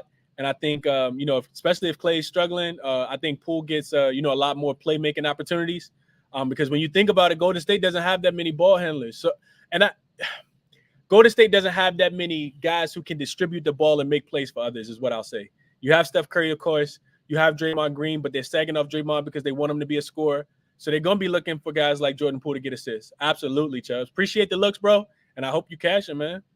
Appreciate you, brother. Yes. Keep doing your thing, man. It's a great community, man. Appreciate you. Hey, appreciate you, Chubbs. Appreciate you for being here, for sharing your picks, bro. And I hope you cash it, man. Fiji, I want to come to you, and then YT, and then I'm going to get to my guy Monotone, and TT Parlay, I'm going to come to you, bro. What's up, Fiji? ChrisBeCappinn, baby. What up, bro? How you? It's been a long season, my boy. It has, right? Stop playing, yo. Shout out to Chris. Hope the fam doing good. You know, we gonna get this money today. No cap. Like, for real, though. It's not even about being overconfident, cocky. You know, we gonna get this money today. That's just the reality. Last chat we had for the game 2, I lost spread on Al Horford. It's cool, though. You know, today, I'm not gonna lie to you, I just got 2 straight bets, and then I got my crazy parlays. I ain't gonna say on that, though. They hit. But I'm gonna just give out the 2 straights real quick. Jason Tatum over 7.5 first quarter points, full unit on that. And then I'm gonna have to run it back just because you gotta believe, you know, it's the finals. And if you lose, this is gambling at the end of the day. Like, it is what it is. But I'm taking Al Horford again over 3.5 assists just because of the strength, man, off the strength. And we're going to get this money today, one way or another. And shout out ChrisBeCappinn. It's been a long season, baby. It has, We're going to keep going up, baby. All That's right? a fact. I hope everyone in here cashes. I hope you, Chris, for sure you cash. I know you cash already. I know we cash. That's all that matters. And I hope you have a great day, y'all. Hey, appreciate you, bro, as always, Fiji. Always showing love, bro. Appreciate that for sure. Appreciate you, bro. Can't say it enough. YT, I want to come to you real quick. Welcome in. Definitely feel free to come off mute and share any picks that you have. You got any questions, you could definitely ask. But I'm definitely wanting to hear from you. How you think this game gonna go? Okay. Hey. How you doing? First time. Good. How are you? I'm doing pretty good. All right. I'm a little nervous. Don't be nervous. It's okay. We all here to support you. Okay. All right. So I got a few plays. I only got 3. Okay. And I've been listening to what you've been saying about the parlays, man. I've been losing money on the parlays, so I've been trying to stay clear of them. So I only got 1 parlay tonight. Like, this is really good for me, you know? Okay. So, well, I don't know if it's a good one, but, you know. So I've been hearing y'all talking about, like, the Boston to the first half. So I feel like, and also we also know, like, Golden State is the third quarter team. Like, that's what they do. That's what they're going to do. But y'all saying, like, you know, y'all not feeling that tonight. But if I really think that Boston's going to get the first half, then Golden State's going to have to come back to the third quarter to, you know, even back out. So I definitely put Golden State third quarter money line. I also was looking at Jason Tatum's. Oh, shit. Sorry. I also looked at Jason Tatum's rebounds. I didn't put any, like, money on it, though, but, like, it was a good look. I think it's sitting at 6.5. Yeah. I have Jordan Poole. I put on his turnovers because he's been getting a lot of those. I think the first game he had 4, the second game he had 3. So I just put on DraftKings, they had it for over 1.5. So I put some money on that. And then for my parlay, I put Clay for 2 threes, Jalen for 2 threes, and Steph for over 5.5 rebounds. Clay, he's been getting the looks and getting, like, you know, some shots. He hasn't been hitting them all, but I feel like, you know, he should hit 2 tonight. Game 1, he had 3 for 7. Game 2, 1 for 8. Wow. Okay. And then Jaylen Brown, game 1, he was 3 for 9. Game 2, 2 for 8. So I put them both for 2. And then I also put Steph, over 5.5 rebounds. So, like, those are my officials. Oh, also, when I was hearing talked about the steals, I kind of folded and I did another parlay. I took his parlay with the steals, the Smart, Draymond, and Steph 1 steal. So yeah. Okay. Okay. Yeah, I folded on that one. I took that one. I like that's that. What I had. What do you think? I don't know. Okay. No. I think they're all good plays. YT, I had a question for you before you leave. What give me your analysis on why you think Steph is going to have 6 rebounds tonight? Like, I'm interested to hear your thoughts. Let me see, because I was looking at the first game he had 5, second game he had 6. So I was just trying to play it safe. I did, well, actually, no, I'm capping. I was going to do 5, But then I asked one of my friends, and I was like, should I just do 5, do 6? She's like, girl, you bet. So just do 6. I'm like, all right, fuck it. So that's really why I did it. That's really why I did it. Hey, I love the honesty. I love the transparency. Yeah. Okay. Chris, she phoned a friend. That's Yeah, what. I Who did. wants to be a millionaire? And we all trying to be millionaires. I like it, YT. Okay. Yeah, that's it, really. I just wanted to hear a little breakdown. I like it. And YT, I appreciate you coming up. I appreciate you sharing your looks. You're always welcome in the community to come back and share your looks. I appreciate you. Yeah, no problem. Thank you for having me up here. Absolutely. I'm always trying to get more ladies up here, man. I'm always trying to hear from more ladies. So I appreciate you, and I hope you cash them for sure. All right, thank you. You too. Absolutely. Monotone, come to my God, another GOAT in the industry. What's up, Monotone? Talk to the people, man. How you doing today, bro? I'm doing great, man. I'm just here to spend another day spreading that first quarter betting propaganda. The player props. That's really what I've been doing. People complain about blowouts all the time. I got a solution for you. All we got to do is bet in the first quarter. You know what I'm saying? Oh, yeah, absolutely. Monotone been cashing on the first quarters. What you got, Monotone?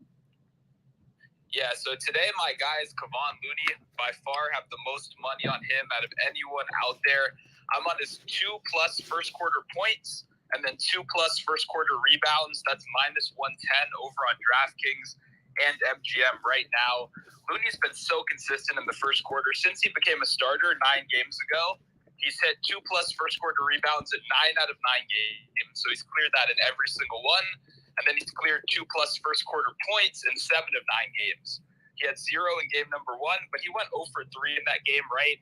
And Looney takes real high percentage shots, right? We knew he was going to bounce back from that. He's normally cutting to the basket, working off assists from Steph Curry, Klay Thompson, Draymond Green, right? Some of the best players in the NBA. Normally opens up a lot of great looks for Looney. Additionally, he's also crashing the offensive boards, which can lead to an easy putback. So when you only need 2 Kavon Looney, first quarter points, I absolutely love that spot. So to get that at -115, it's real simple. Also, Robert Williams is questionable. He'll obviously play. He's going to be on limited minutes. But what that means is he's probably going to be one of the first guys out of the lineup in that first rotation, which means he'll have a lot better matchup in the paint, right?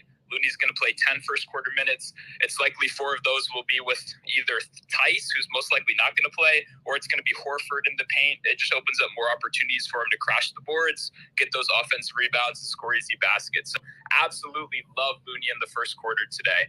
That's my biggest play of the day. Looney, 2 first quarter points and 2 first quarter rebounds. Did I get that right, Monzo? Yep. Okay, that's a nice little contrarian look that I bet you nobody. If somebody tell you they're playing Looney first quarter 2 points and 2 rebounds, they stole it from Monotone. I'm gonna just say this, and I'm messing with you. but yeah, Monotone always comes with the unique plays, man, and these things hit at a very, very high rate. He does a lot of great work for a lot of different communities, man. So somebody else that I'd actually be following as well. Monotone NBA props been holding me down since before I started doing this 5-6 months ago for sure. So appreciate you, Monotone, for coming in and dropping the look, man, as always. And I hope you cash, bro. I definitely hope you cash. I want to segue to TT Parlay. I know you had dropped down, but you back up, so I wanted to get you back in order. I think it's your first time, so welcome in, bro. How you doing, and how you see this game going? Thanks for having me, Chris. This show you put on every day is a pleasure. Thank you so much for all you do. I appreciate you, bro. I'm rocking with the same thing that YT was rocking with. She brought up a great point. Warriors third quarter. If you look at the numbers, the Warriors have over 100 points in the third quarter scored. The Boston Celtics barely are reaching 60. So I can back that all day. Warriors money line in the third quarter, guys. I love it. It's my max play today. Okay. You got anything else you want to share, TT Parlay, or is that it? No, Chris. Thank you for giving me the platform, bro, and thank you for giving me all the great plays every day for free, bro. I appreciate it. Absolutely, dude. Absolutely, man. I appreciate you being here and sharing your plays, bro. Absolutely, man. It's all about love. It's all love and education, man. That's what the community's built about. It's always gonna be us versus the bookies. That's Jay Money's favorite quote, but it's the one that I live by too. Always us versus the bookies. Only money I want is from FanDuel, DraftKings, Caesars, BetMGM, Sugar Hill, wherever you playing at. That's the money I want. So appreciate you sharing that, TT. Let's get to low, and then I want to get to my guy Ronald Kabang. What's up, Lo? Bro, you know I don't rock with you though, right, Chris? You know what I'm saying, bro? You too light skinned for me, bro. All right? You just too light skinned, bro. Like I'm light skinned too, but you just too light skinned, bro. Nah, let me go. How you feeling today? I'm good, Lo. How you been doing, bro? I know you probably been catching up some baseball, bro. I ain't holler at you in a minute, man. How things been going? Yeah, you know I'm heavy into baseball. You know I do a space and stuff like that in the mornings. Absolutely. With Pop and being there, so. You know, I be kind of worn out a little bit with spaces from doing all that talking for like 3 hours in there. So, but it is what it is. I enjoy doing it. So, giving the community what they need. You know what I'm saying? Absolutely, bro. But here in today's game, in this Boston Celtics game, early this morning, we was talking about it in the space that I had, and I was kind of torn a little bit between it because I like Boston. In this spot, it's their first, if we could look at it, it's game one for them at home in this series. So I was kind of torn a little bit behind it, and I kind of was rolling with the Boston theory. And I had a couple of trends that had favored Boston in this spot and some trends that didn't favor Golden State in this spot. But I found a better angle that I like in this game here today, to be honest with you. I actually like Golden State's team total over 104.5. Right now on my book, I got it at minus 146 on the juice, but I absolutely love that. I think that Golden State will get over 104 points. Well, we're looking at 105. I think that they can make that happen, especially with the shooters. That I think the shooters are going to be shooters tonight. I think that they're going to have a lot of production from shooting behind the arc for sure tonight. So I like the over team total for the Golden State Warriors at 104.5. I also, I like to take these little first to 20 props, right? So my first to 20 today is going to be Boston first race to 20. I like Boston for the race to 20 today in this spot with their first home game in the finals in the series. So I'm looking at that one. I think that one is at minus 146 on the money line. So I do like that. I don't mind drinking the juice on these spots because they typically hit. So you already know how I do those race to 20s. I absolutely love them. And then a player prop that I like tonight, if you wanted to sprinkle on it, is I like Marcus Smart's rebounds, bro. I like his rebounds over 3.5. And they got that thing juiced to the gods. That's why I say it's probably more so of just a sprinkle on it for me, just for the simple fact that it's so juiced up. And, I'm not trying to really parlay anything here. So I'm trying to straight bet every single thing that I'm presenting to you. Well, I am going to straight bet everything that I'm presenting to you. So those are my looks and my takes. How you feel? Absolutely. So first of all, I think the first thing that you said that jumped out to me is you actually gave out a team total. And I don't think anybody's attacked team totals. It feels like, I know I haven't personally attacked team totals. It feels like since maybe even like the first round, right? Because we know we thought with defense, with the first round, in the playoffs, defense would be, more of a thing and we would start getting some unders. So we started to get some unders in the first round of the playoffs. And I don't think, because people like to play the overs, they haven't really, talked as much about it. So I love that angle, though. I don't know if Golden State gets 105 points, but I could definitely see it, The game is actually so closely, so close. It's almost a pick 'em, given neutral home court. It's about a pick 'em as well, the 3.5 points that Boston is getting. So it could be an overtime game. So yeah, and if that's the case, I'm pretty sure they do get over the 1.5, over 104 low. I do like Boston to come out early and punch first in this game. That's typically what they do after a loss. So I like the race to 20. And I wouldn't take Marcus Smart under 3.5 rebounds.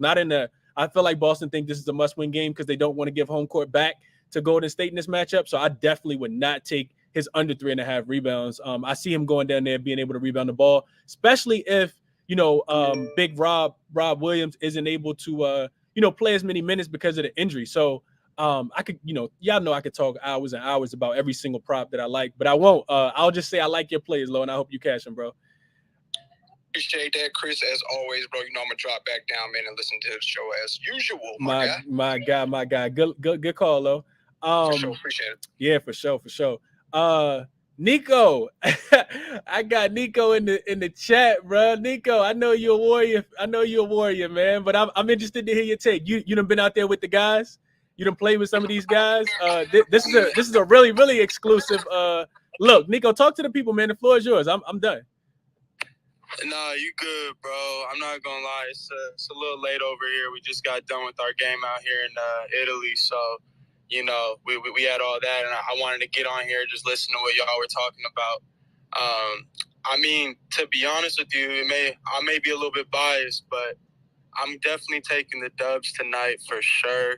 I like the Jordan pullover 2.5 assists. You know, playing with him as much as I did, I really understand his game and how he really plays off of momentum. So I think the game that he had last night will really, you know, play into this game, especially in a big moment. You know, playing at the Garden, it's going to be a tough game for all of them. So I think that they're going to need some guys to step up, especially.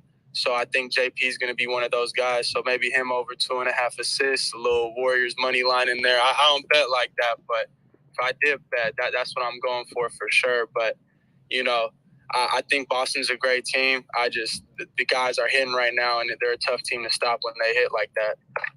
Yeah, Nico, like, dude, this could turn into an interview, honestly, because I got a lot of questions I could ask you, bro. But the first question I'll ask you, just as it relates to, you know, sports betting, do you want your name down officially on this sheet that I'm gonna tweet out? Yes or no? Because I won't add it if you don't want me to.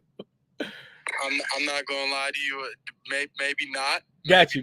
Now it'll be a Spaces exclusive then. This is recorded, but it'll be a Spaces exclusive. Right. So if you don't want it on there, bro, you got it. If you know, you know. Yeah, no, for sure. Okay. Hey, Nico, you got any other advice that you would give to guys based on your experience of playing with the Warriors for you know, extended period of time? Yeah, what do you mean, like in the sense of betting, or yeah, in the sense of like just think about, like, if we were to think about the psychology of basketball, right? And you know, coming off a win, even though you lost game one, what do you think that mentality is going to be? How locked in do you think these guys from Golden State is going to be? You know, granted that the series is 1-1 and they already lost home court advantage. Like anything, just take us behind the curtain as much as you would like to. Yeah, I mean, most definitely. I think a big thing for them was Draymond. And, I mean, I have a little spaces where I'd be, you know, chopping it up after the games, and I'll be doing that tonight as well. But I was talking about it with Draymond, and I think Dre really stepping into his role as the enforcer and setting the tone early was really important, because the guys really rally around him. And, you know, not only that, but, you know, the guys on the bench, you see Juan and all those different guys getting into it. So I think they really going to play off of that momentum. And I think when they play off of that momentum, I don't think anyone can beat them. And especially with the game that they had, like JP's taking that half-court shot just because they're feeling that momentum, and seeing them doing the type of stuff and the things that they're doing, that's really what I'm looking at.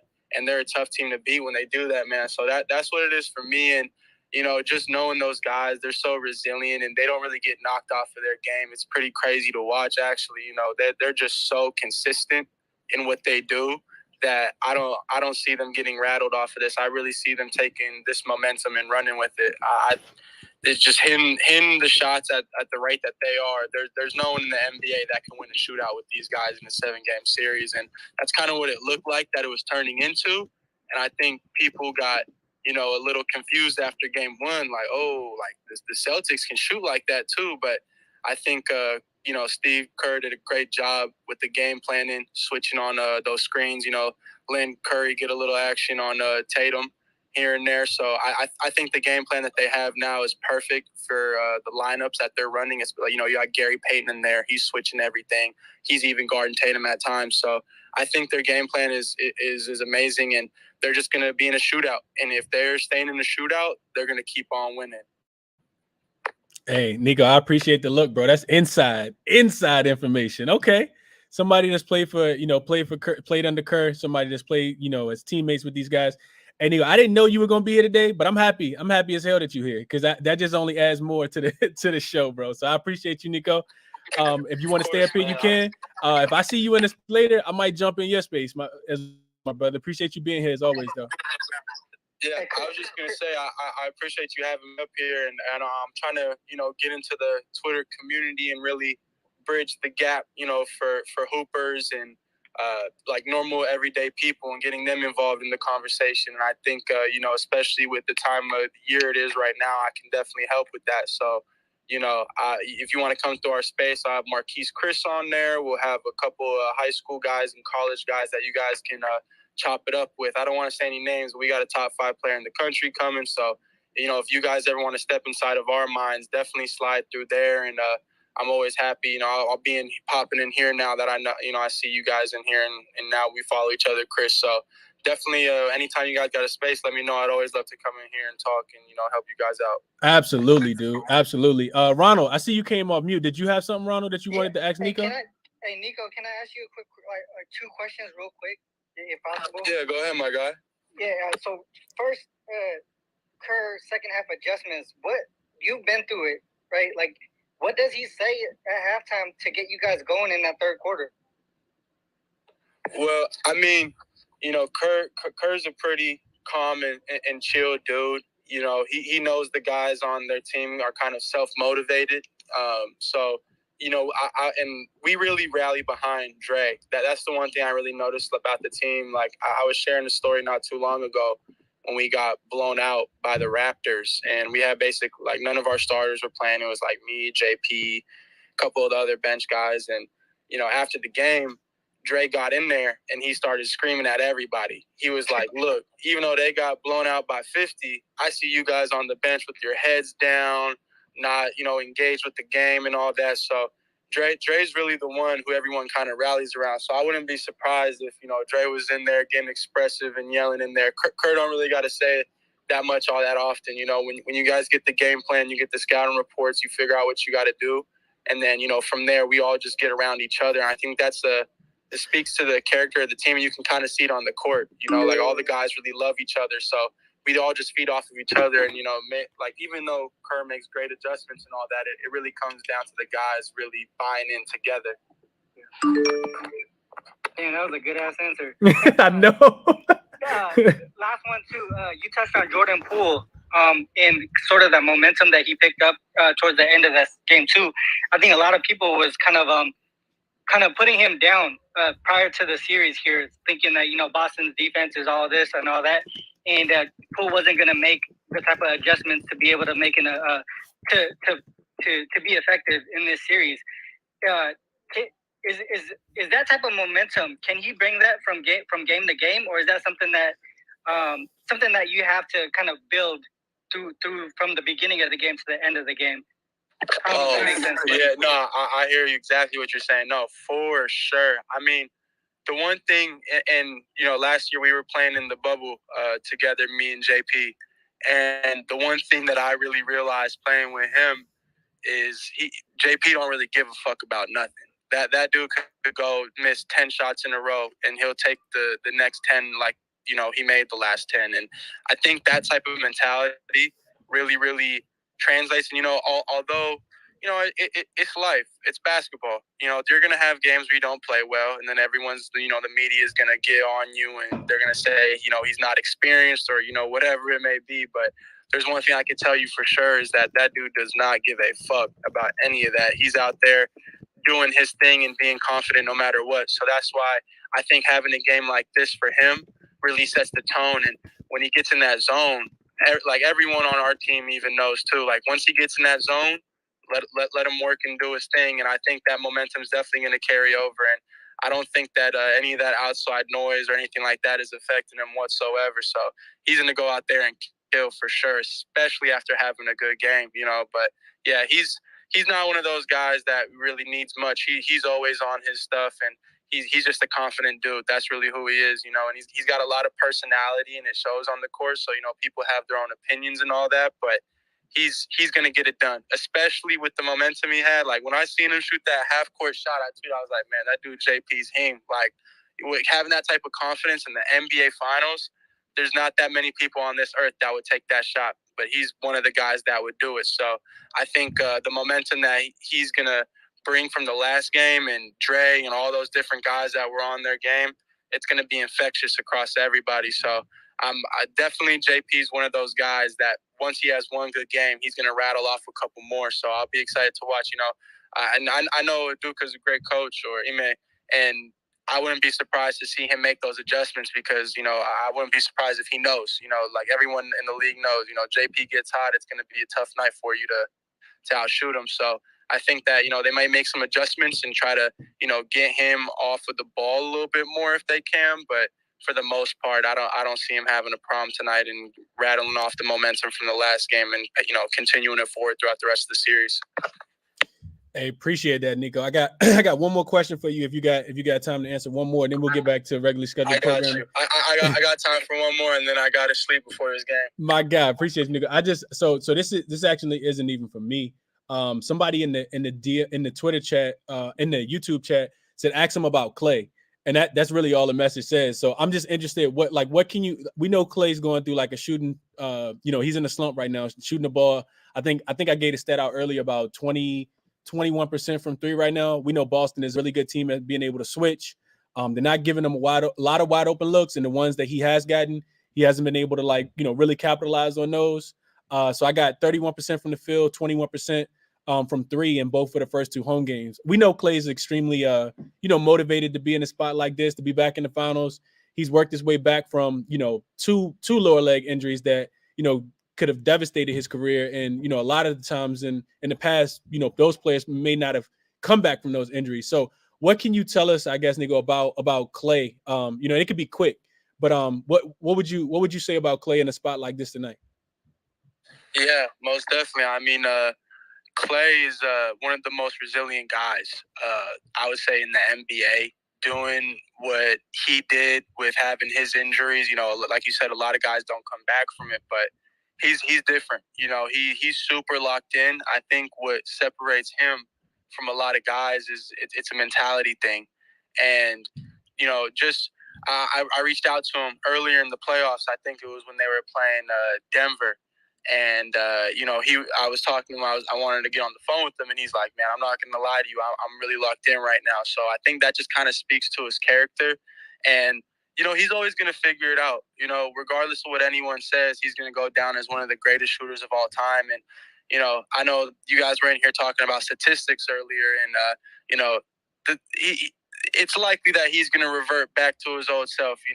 Going from what he dealt with to going to the NBA Finals, I could imagine it'd be tough, but if there's anyone on this entire earth that I think can persevere through it and then just pop off for a 40-point game and then he's back to his old self, it's Klay for sure, because he is just one of those guys. Around the organization, everyone loves him, and he's just such a role model for everybody there, just in his mindset and his approach to the game. So I think if anyone can really persevere through what he went through, it's going to be Klay. So I'm excited for him, and I hope that he turns it around, and I would never be surprised if he does, because he's just one of those guys that really, really, really has the mindset of like no other. So I'm really excited for him, and would not be surprised to see him start doing his thing for sure. Hey, I appreciate that, Nico. Appreciate all the insight, bro. I think that's extremely helpful. A guy that's been in the same situation. So I definitely appreciate all your contributions, my brother. And now that we follow each other, we can if you got any questions for me in the betting space, definitely hit me in the DM. But if I see you in the space, I'll definitely jump in yours as well, my brother. You're always welcome up. We love to, be taken behind the curtain and talk to some of these NBA players. So definitely appreciate that, bro. And good luck in your game too. Get you some rest, my brother, so you can so you can hoop tonight too, man. Yeah, man. I'll tell you what. I'm not too sure if y'all can bet on our games, but I tell you what, we're playing Milan, a great team, but I think we're gonna beat them out. So if you all can bet on any European basketball, I would say us being Milan is pretty likely. Nico, my boy, I think he still play for Milan. Troy Daniels, you know Troy? Of course, I know Troy Daniels. Yeah, that's my boy. We went to VCU together. He's the reason why I know a lot of NBA players that I know. Because I was in Houston with him when he was on the Rio Grande Valley Vipers before he got called up in the playoffs in 2016. So I was, in Houston with Harden and Dwight and all those guys. So tell Troy I said what up, man. I know he just had a little boy. And I talked to him last week, but I haven't spoken to him this week. So tell him I said what up after the game. I'm gonna get a fast break or something, punch it, and then I'll tell Troy. I'll be like, "Yo, Chris said what's up." Yeah, do that. That'll work for me, bro. That'll work for me. For sure. And I got the link to y'all game too, man. So I'm gonna check you out. On, by the way. Hey, for sure. We'd love for you to slide to our spaces if you can tonight, and I'll catch you. I'll definitely be in here more often. That's what's up, nigga. Appreciate you, bro. Appreciate you for being here for sure.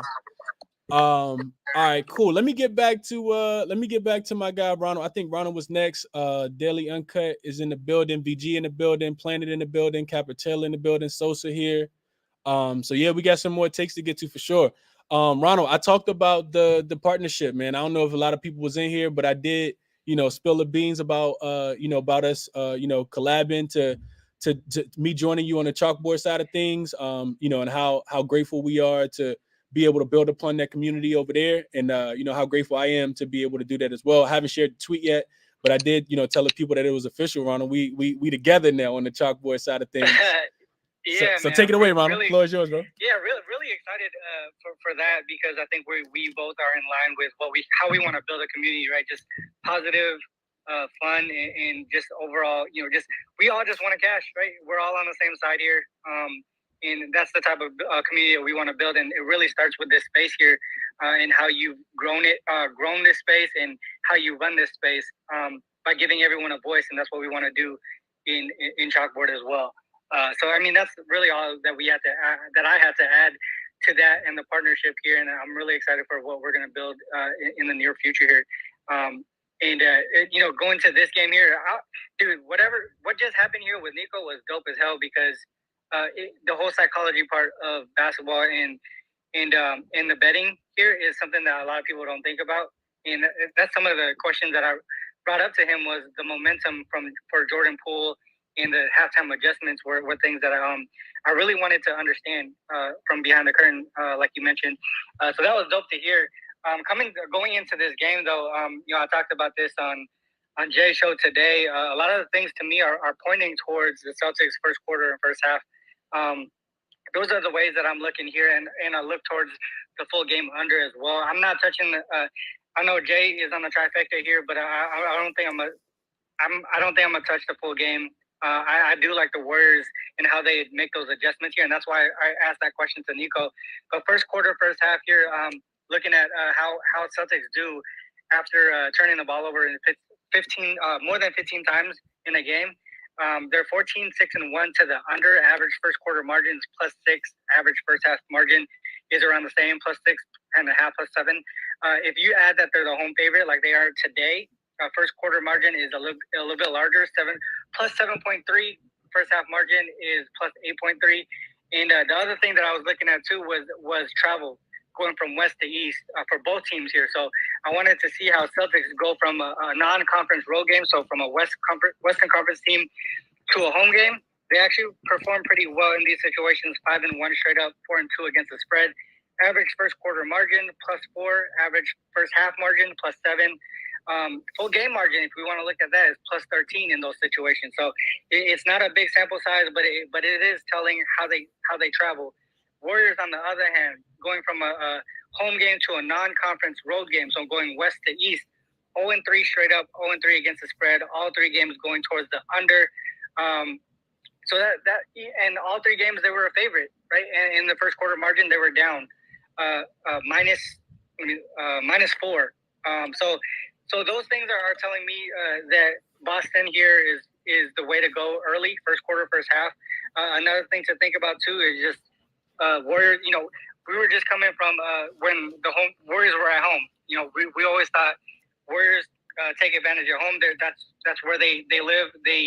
They win at home. No one beats them there. But Boston took one, and Boston has been a really good road team all season, series, all playoffs long. Now we go to Boston, and now we're looking at a Warriors team that struggles on the road, and a Boston team that actually struggles at home a little bit from a ATS and a straight up standpoint here in the playoffs.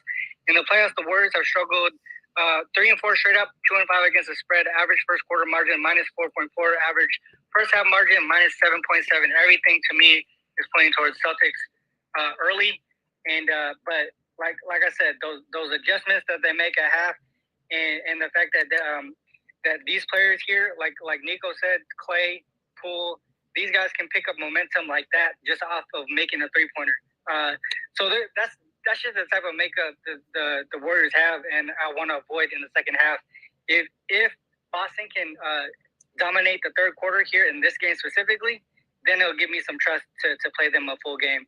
But right now, it's really just that first half. Okay. Hey, expert analysis as always. If you guys don't know, Ronald has a YouTube show that he does daily called Let's Cap. I'm glad to be partnering with the guy. But besides that, he talked about it on his show earlier. He talked about it on J Money's show also. Expert analysis as well. I really like both of those plays as well, Ronald. I think I'm going to take the trifecta because I think Boston does win the game as well. But I love the first quarter. I love the first half. I don't know if you was in here earlier, Ronald, but YBB is also on the first quarter with you. He took it at -1.5. And I think what did you get the first half at, Ronald? What did you get that at? It was at 1.5. 1.5 as well? Okay. Yeah, but hey, I got it before it got juiced because I know when I was talking to Ski about it too, and by that time it was like -115, I believe. Okay. Yeah, okay. it got juiced. Is it at 2 now, or I don't know? So the line's actually going back towards Golden State too, Ronald. I don't know. I was gonna add that we did get starting lineups, and I posted it at the top so you guys can see Robert Williams is in. He will start in this game. And then we also got starting lineups, and they are as expected. But I think some money's coming in on Golden State, which I kind of expected money to come in on Golden State if Robert Williams wasn't in. But now I see a line that moved back down to 3, and I'm on my way to the wager talk live odds screen. Just to kind of check all the sports book because right now I was just looking at FanDuel. But I do want to look at live lines. So let's see what we got. We got 3.5s. 3.5s across the board still is what I'm looking at. I don't see any 3s except only on FanDuel. So it's about the same, Ronald, probably. Okay. And one thing too before I bounce, I know we always talk about refs and stuff like that. Just for the Celtic backers here, every single ref here is plus money towards the Celtics. Foster 6-3 ATS this season, including the regular season and playoffs. Guthrie 8-0 ATS for the Celtics, and Kirkland 4-1 against the spread for the Celtics here. So a lot of things pointing towards Celtics here. And that's all I want to add here. My God, appreciate that, Ronald. Appreciate that for sure. We also just got as I said earlier, I said all these guys that were questionable will probably play. Underdog just tweeted all the guys are in for the Golden State Warriors side of things. So that's Otto Porter, that's Iggy's available. Gary Payton II is also available. So all those, I think everybody that was on the injury report is going to play. So that's also interesting to add as well. So yeah, appreciate you, Ronald, as always, bro. Let's grow. Let's grow like always. Let's see. Let's get to Capper. I think Capper Taylor was next. I know you've been waiting for a minute. I want to get to Planet, and then I'm gonna get to Uncut and Great White. Sosa, of course. My guy Sosa in the building and VG. What's up, Capper Taylor? How you doing, bro? I'm good, Chris. How are you? I'm doing pretty good, man. How you see this game going? What's your looks? Well, I actually have 3 official plays on this. Okay. My first one, I'm also big on Marcus Smart tonight, so I've been hammering his PRAs this series. So it's didn't work out so well last game, of course. So now the line's down to 22.5. So I saw that and I smashed it. So. And then my other 2, I'm playing that one for a full unit. And then I have a couple more I'm doing, for just a half unit. They're more contrarian type of plays there because, the 2 words we hate most in the gambling community, odds boost. That's a fact. And so FanDuel had an odds boost for Jaylen Brown and Jason Tatum to both get 5 first quarter points. So I played both their unders on first quarter points. Tatum under 6.5, Brown under 5.5. Did you parlay them together? Or you took those straight, Captain? I just took them straight. Okay. But it is possible there that the odds boost can hit, and both those plays can still hit too. Right. Yeah, that's a fact. I think FanDuel made a mistake. Yeah, that's a fact. Okay. So both of their first quarter unders, and then Marcus Smart over 22.5 points, rebounds, and assists. Yes. Okay. So I just kind of not an official play for me, but I did do a free bet sprinkle on the odds boost. So either way, I'm going to make money out of this game. Right. So you covered your tracks. Okay. did a little hedge there, and so let's cash. Okay. Hey, good luck, Capital. Appreciate you. I know you waited for a minute, man, but I appreciate you coming up and sharing your plays, bro, as always. Well, thanks for what you do. Thanks for having me on. Yes, sir. Yes, sir. Always, bro. Always. Man, honestly, I can't even tell y'all who was next. I think Planet was next, and then Uncut, I'm gonna come to you, Great White, and then I'm gonna get to Sosa and VG. What's up, Planet? What's up, Planet? Man, I've been gone 2 spaces, pissed off. Daily Uncut dropped some good plays last one, and I missed it. But tonight, I'm on somebody got to get the ball back. Somebody got to get the ball back. I feel like that's been the most consistent play throughout this entire series, the rebounds. Somebody got to get the ball back. I ain't really been on the points because, you can't really figure out with Golden State if the other players are going to be on. Steph has to be on, so I think, Steph points at like 23, 24 is very safe. It's probably very low, but it's a good parlay, please. But Marcus Smart has to have a good game tonight. And I think if Smart would have had a great game last game, I think it kind of balances out Golden State having a good game. I think we see 2 teams that are kind of equal on opposite sides of the court, but it depends on whether or not who's going to be on. And so tonight, again, I'm just on the rebounds of it. But I also feel like, for the drama of it, Draymond got to get kicked out tonight. He got to get ejected tonight. And seriously, like, I really feel like he got to get ejected. Just for the drama of it. We in game 3, and we really haven't seen the drama of the series. You know what I mean? We've seen them play, but we ain't seen that good classic TV drama. So I think we expect that tonight for sure. From me, I'm really expecting to see that Scott playing. I mean, Scott refereeing, right? Yes. Mr. Foster is in the building. Drama, and we love it and we need it. But if Draymond is out, then I think Curry don't have a choice but to get the ball back. Run his little ass around, and somehow this man gets rebounds. The shortest man on the court, and he still gets the rebound. I don't know how that happens, but it happens. But I'm also on Derek White. This man, I could lay down a ban on Derek White and not feel bad if I lose it because he gonna play his harder. I feel like he playing for stardom. He is gonna play his ass off, and he gonna be consistent with that. And I think Derek White is a sleeper. And people gotta, don't sleep on Derek. Do not sleep on him as far as that 8.5 them points, because he gonna get it. He gonna get that 11. I think so. So at least take him over 10, because he found a way to sneak 2 in every time. So I like that. And those rebounds, taking little people rebounds. So one of the little booms I'm going to do tonight, Steph over 3.5 assists, Jordan over 1.5. I'm kind of iffy on Steph under 7.5 rebounds because he be really flirting with those types of things. But for sure, Derek White, and for sure rebounds. I got to go look at it. I ain't really had no time, but I knew I didn't want to miss the spaces today because I had missed the last 2. And as always, I'm on what Boogie be on when it comes to the numbers. And I ain't really looked at them, but the rebounds don't miss. So that's what I'm on tonight, Chris. And the drama. We got to have some drama tonight. Word. Okay. So you said you official on Derek White points. I'm official on Derek White at least at 10. Steph assists. I think he has. This is what I'm saying. Everybody have to do their minimums in order for this to work. The question is, who are you more willing to believe in? Wiggins, I believe in that man. That man, I believe in him for sure. I believe in Steph because outside of that, we don't know if Jordan Poole is gonna have a good game. Jordan Poole be iffy miffy. I ain't got time for that. And I'm a huge. Everybody know I'm the lifeguard. Man, I love pool party, pool slash, whatever you want to call him. I love Jordan, and I feel like Klay got to have a game tonight. Klay hasn't had a game yet, and in order for us to continue the conversation of believing in Klay, he has to show us something tonight. So I'm on. I'm gonna put Klay separate little parlay, but yeah, for sure, Derek White points.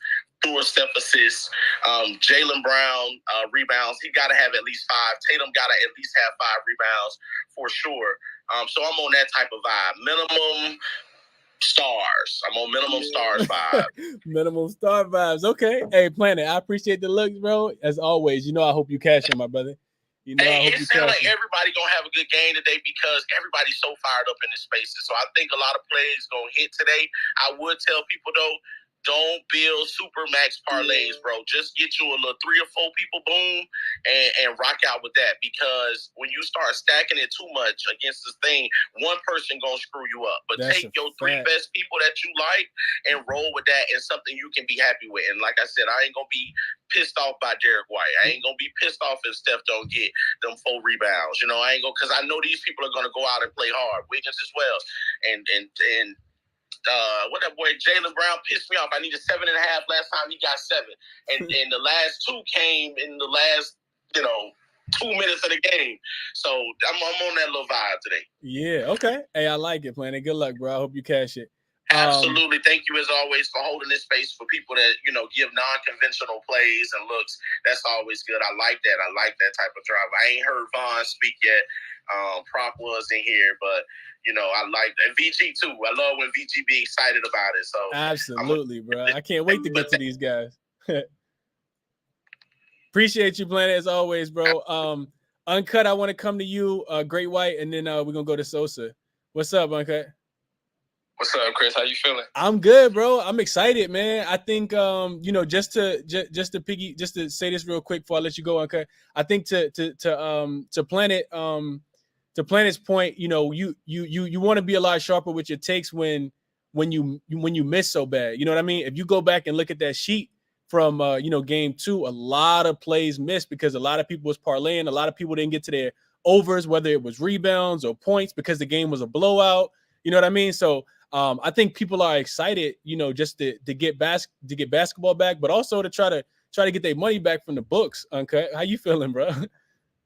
Hey, man, I told you last time that under was good, man. It's been alternating. We made quick 19 racks off that, man. So Fact. I hope somebody in here tell, man. I try to give out a couple gems, some reasons as to why I liked it.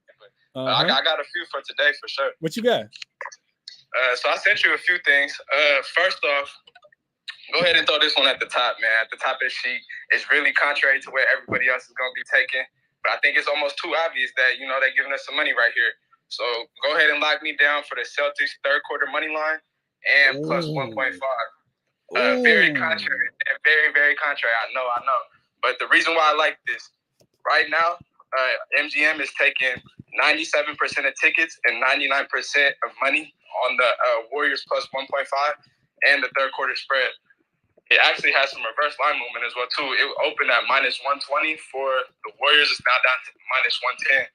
So I really like that Celtics third quarter. I think they had a huge emphasis. I've been trying to take notes on, some stuff you've been doing. So I've been watching some of these post-game interviews, and, man, there was a huge emphasis from the entire coaching staff, every single player. That third quarter was embarrassing. That's a fact. Yeah. 2 of them in a row, Uncut, even though they was able to win game 1.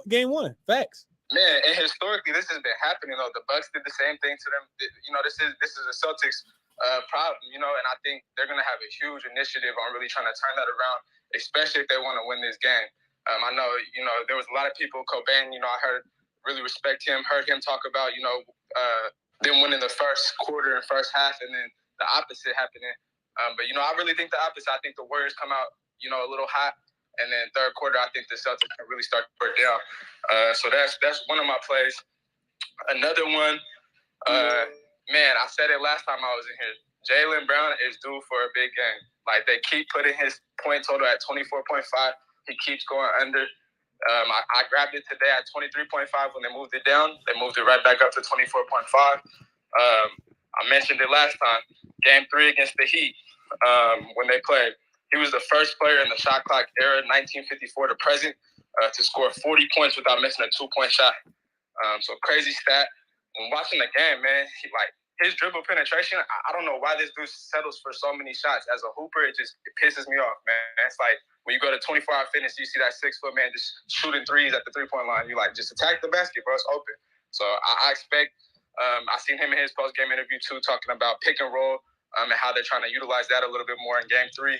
So if he's in a pick and roll situation, I really like him, with the smaller defender.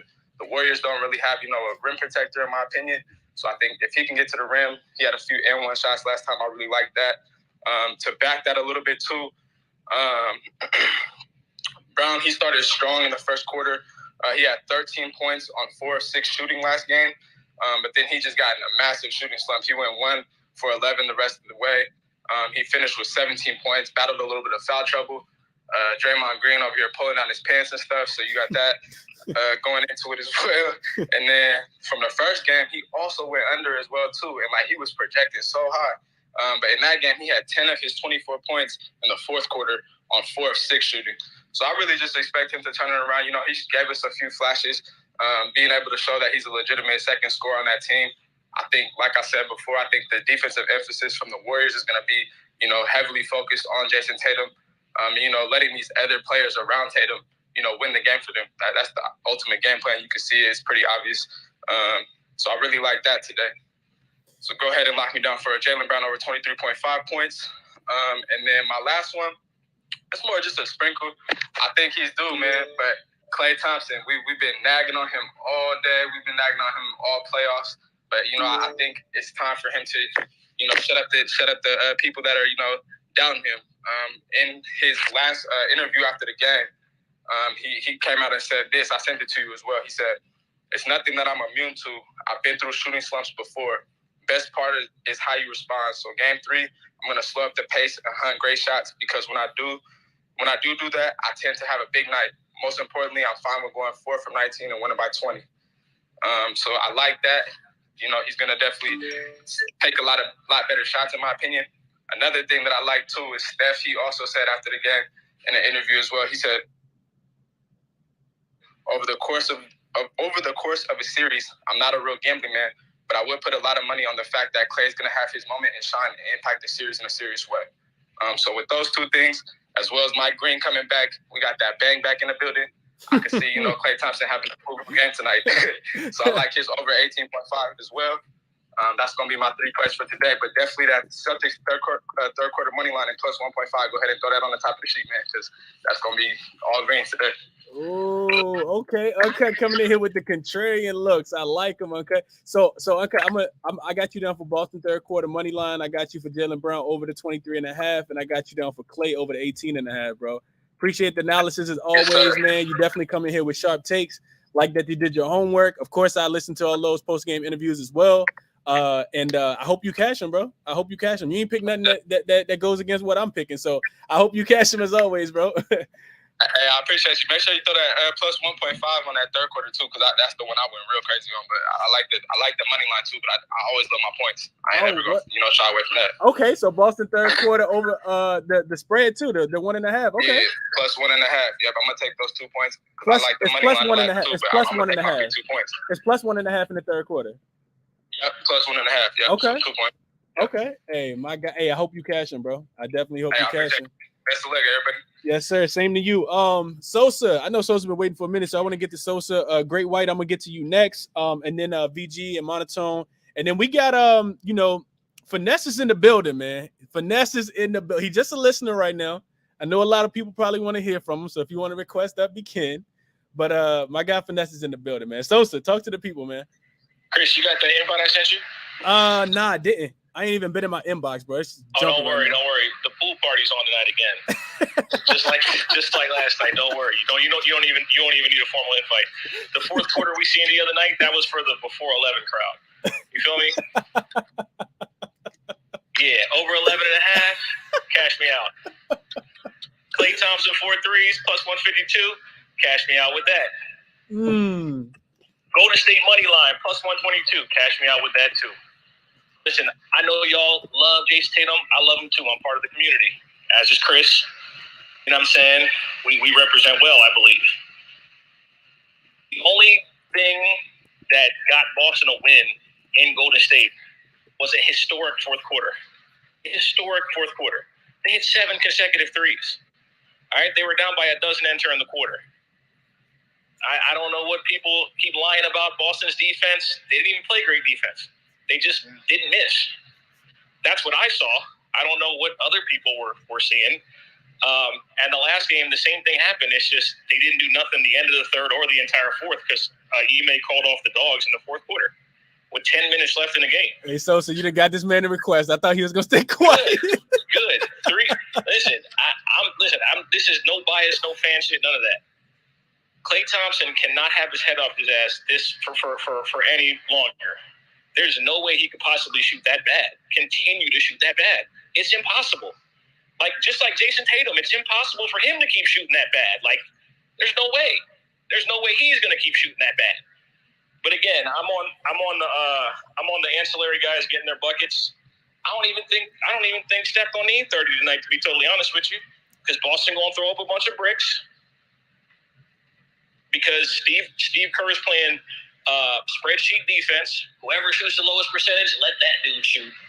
And Gary Payton II being back definitely affected the way they play defense, whether Finesse wants to admit it or not, because apparently he's not an X factor type of player. But I know what I've seen. You know what I'm saying? I do also, like I said, I think both the dudes from Boston play well tonight. But I'm on Golden State. This is where trends go to die. Everybody's talking about the first game. It was Golden State never lost at the crib. They lost at the crib. Next one is Boston hasn't lost back-to-back games in 35 years. That's going to end tonight too. So if you bet on Boston, best of luck, because you will need it. Hey Sosa, your three. I think you had three officials. It was Golden State money line. It was Klay 4 threes, and it was Poole over 11.5 points.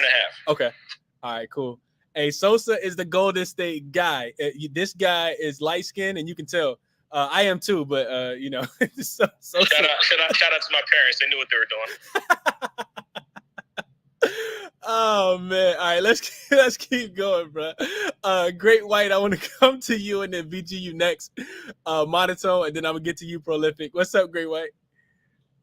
Hey, what's up, man? Can you guys hear me? Yeah, you good, man? How you doing? Good, brother. Good. Glad to be on, man. I know I've been in and out, just been busy at work. All right, so I'm going to make this quick because I'm still at work.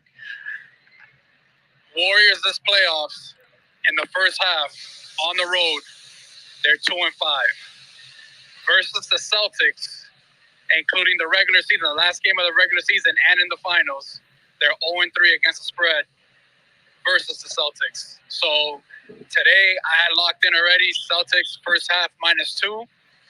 I also have Celtics full game money line, but I love the first half a lot more than full game. That's why I got the -2 on the full game. I got the money line for the Celtics. I don't feel that confident about that anymore, but I'm going to let it ride. But I'm pretty much going to max out, do a 3-unit max on Celtics first half -2. They should be coming out strong. First game back at home. Warriors, they haven't been on the road in maybe about 2 weeks. So it's going to be a little bit of a different environment for them. So I'm expecting the Celtics to take care of business in the first half at home. And if the Warriors end up winning the full game, it is what it is. But I'm mostly worried about first half. That's all I got for right now. Okay, hey, so real quick before you go, Great White, you said you said something about first half, and I got you down for that. Sound like you're official on that. What about first quarter? Did you like that in or no? I like the first quarter, but I'm not completely sold on Celtics today in the first quarter. I just love them first half only. But I can't. You know, like Jay likes to say, I can't talk anybody off of it. Right. I'm not going to do it. I think it's a good bet. I'm just not going to put my own money on it. I'm just going to stick to first half today. Gotcha. Okay, I just want to make sure. I got you down for that. Yeah, you, Ronald Bang is on that as well. So, yeah, I think, like you said, the data and the stats definitely back Boston in the first half. So, it might be a safer play, for sure. Good luck, Great White. Appreciate you requesting up, bro, and sharing your plays as always, man. Yes, sir. Let's get to VG, and then we're gonna get to Monotone, and then I want to get to Prolific. What up, VG? What up? Spread love is the Brooklyn way. For sure. What's up, bro? How you seeing the game go tonight? Man, everybody's dropping great knowledge, man. This is probably one of the best fucking spaces we had to date. I mean, I feel like it. Well, at least in my history being here, because everybody, including Nico, just. We dropping gems today, so that's a fact. That's a fact. I agree with you on that. So I'm not gonna cap too much, but I'm just gonna, you can make this an official for me. Any other result under the wire to wire tab, everybody's dropping great knowledge on who's gonna take the quarter, second, first, third, fourth. No matter what, it's gonna be a battle. So I don't think anybody's gonna win straight 4 quarters. You know, that's my point. That's at -136. I think there's good value in that. Another official for me is the 2+ 3-pointers made in the first 3 minutes. -150. They juiced it a bit, but I still rock it. It's been hitting a lot. You know what I mean? Okay, now here's my spice play. I feel like Boston's gonna win, so that I'll lay my foundation with that. You know what I mean? So my spice play is like Marcus Smart 15+ points with a Boston win is at +225. I like that right there. Marcus can get to 15 definitely, especially in this game. I feel. You know what I mean? And these are the ones where I'm contemplating if I want to lock in yet, but I think I'm going official on one. So the first quarter, Marcus Smart over 3.5 points. That's my heavy lean. I feel like I'm going to go official with Jason Tatum over 6.5 points +102. First game in the finals, he had 6. Second game, he had 7. He makes shots, he misses shots, but there's one thing official is that he takes a lot of shots. He's aggressive in the first quarter. I like that at plus money right now. So I think I'm going to make that official as well. That was Tatum over 6.5 for the first quarter? Yeah. Okay. Everything else, I'm still going to play it at the last minute. You know, the game starts at 9 over here in the East Coast. So, right. You know, I mean, I still haven't decided on a couple plays, but I like those so far. You know, in the last game that I played an under ZGP on a 6-leg, and I hit at +155. So I'm looking for those unders today. But those lines are sharp as hell. When you compare them to last game's numbers, they're lower than before. So it's like, nah, it's too close. You know, Golden State, you know, I went under on Jordan Poole for 20 points. You know what I mean? Like, I feel like I don't feel like that's going to happen today. You know what I mean? I already locked in 2.5 plus assists for Jordan Poole when Nico said that. So I was like, okay. I'll put a lock on that. I'll put a lock on that real quick. You know what I mean? But, you know, everything else I feel like maybe live plays are a good spot. Okay. Hey, appreciate the looks, VG. I got you down, bro. I got 4 of those, what you just said. I got the wire to wire and the other result, the 3x2. The Smart 15. I hit on those same ones too. I hit on those same last time. Right. Why not run it back? For sure. I got Smart 15 in a win, and I got Tatum over 6.5 first quarter. The biggest spice at all, I didn't want to drop this because, you know, I'm a bit of a degenerate myself, but Marcus Smart +20 with Boston win, I think that's at +800 right now. Like, you know, why not? Little sprinkle on Marcus Smart to get 20 in a win? Yeah. Okay. Like around +800. Don't quote me for that, but I think that's what I saw on thing. Hey, you recorded, VG. I ain't gonna put it down on the official sheet, but if you need to go back, you can just find it. You know what I mean? It's 7:55. All right, man. Y'all have a good night. Hey, you too, VG. Good luck, bro. All right, let's keep it moving. I think who I said was next, man. I can't keep up. I think Monotone was next, and then Prolific was next, and then I want to come to you, Monotone.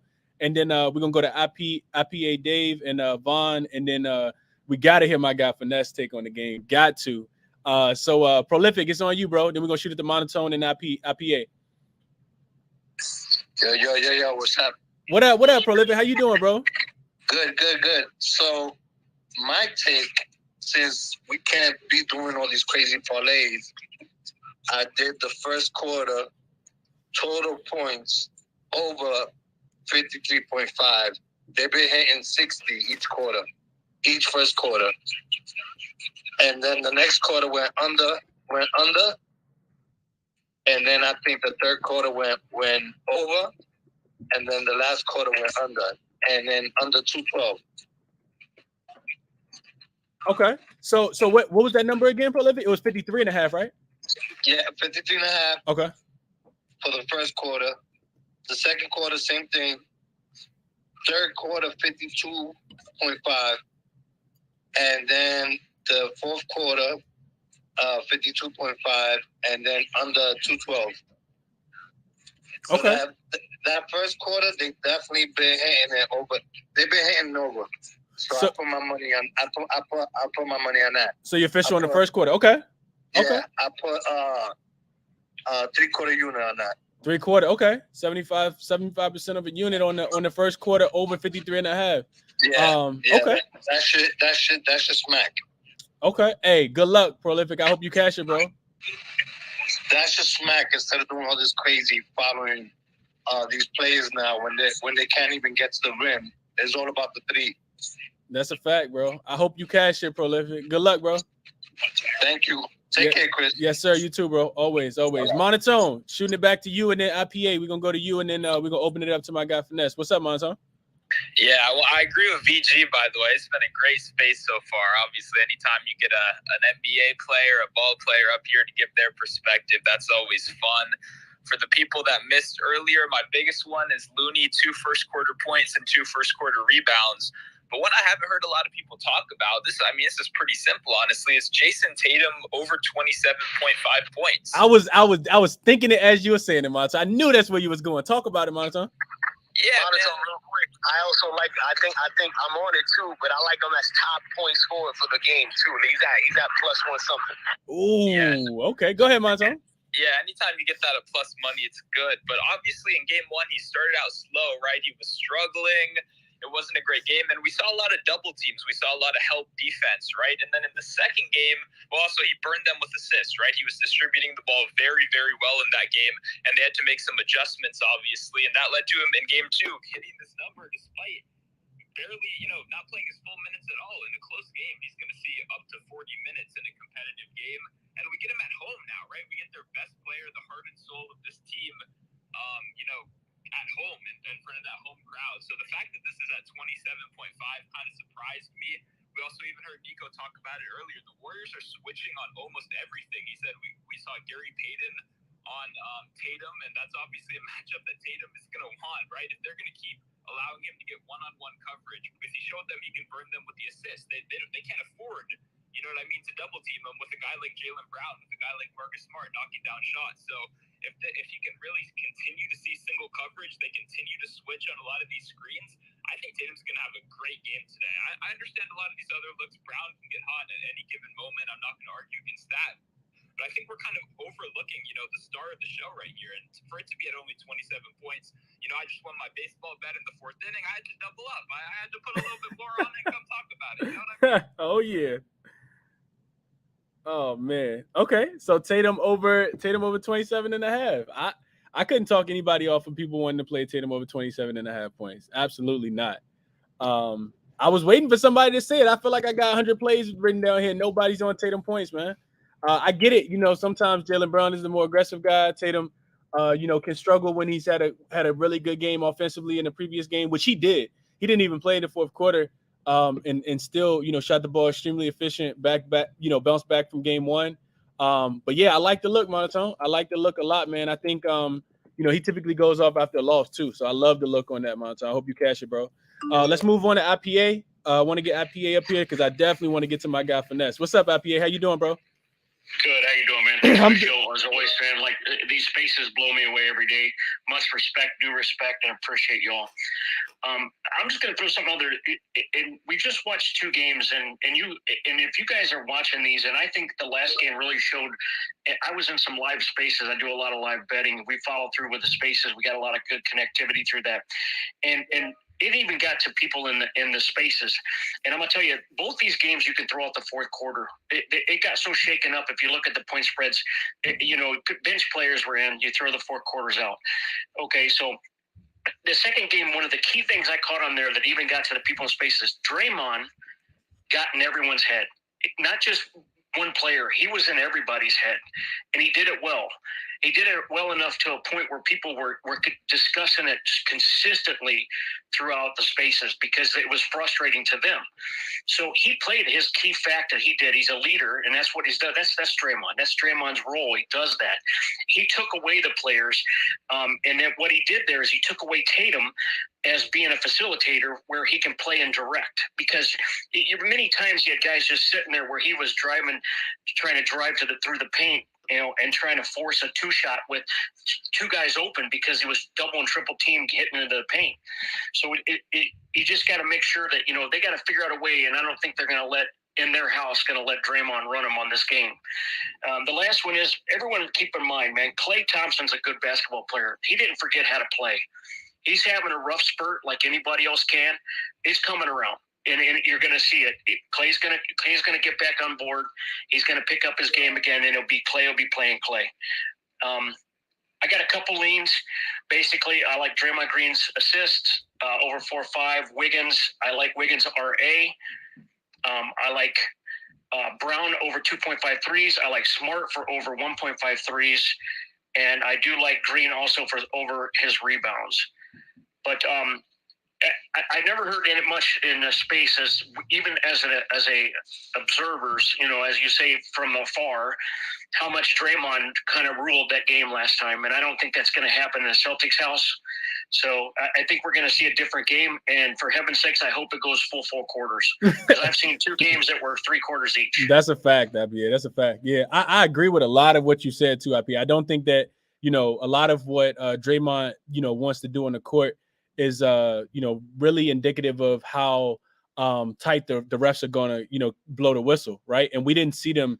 We saw them let Draymond do what he wanted to do in that game. I don't know if that necessarily happens in Boston, like you said. So I do expect, some regression to the mean there. And I talked about this at the beginning of the space. It sucks for Golden State because I think, Boston is the more physical team, but I think Golden State in their mind, they think they're the more physical team. And the part that really sucks for me is that Boston has already been through, in my estimation, 2 more physical teams than Golden State. I think Miami was more physical. I also think that Milwaukee was more physical. So you're not going to be able to punk them throughout a whole series, right? Miami did a really good job of being able to push that series even to 7, being how hurt they were. That was a lot of heart, a lot of grit. But I don't think that you can do that to Boston in back-to-back games.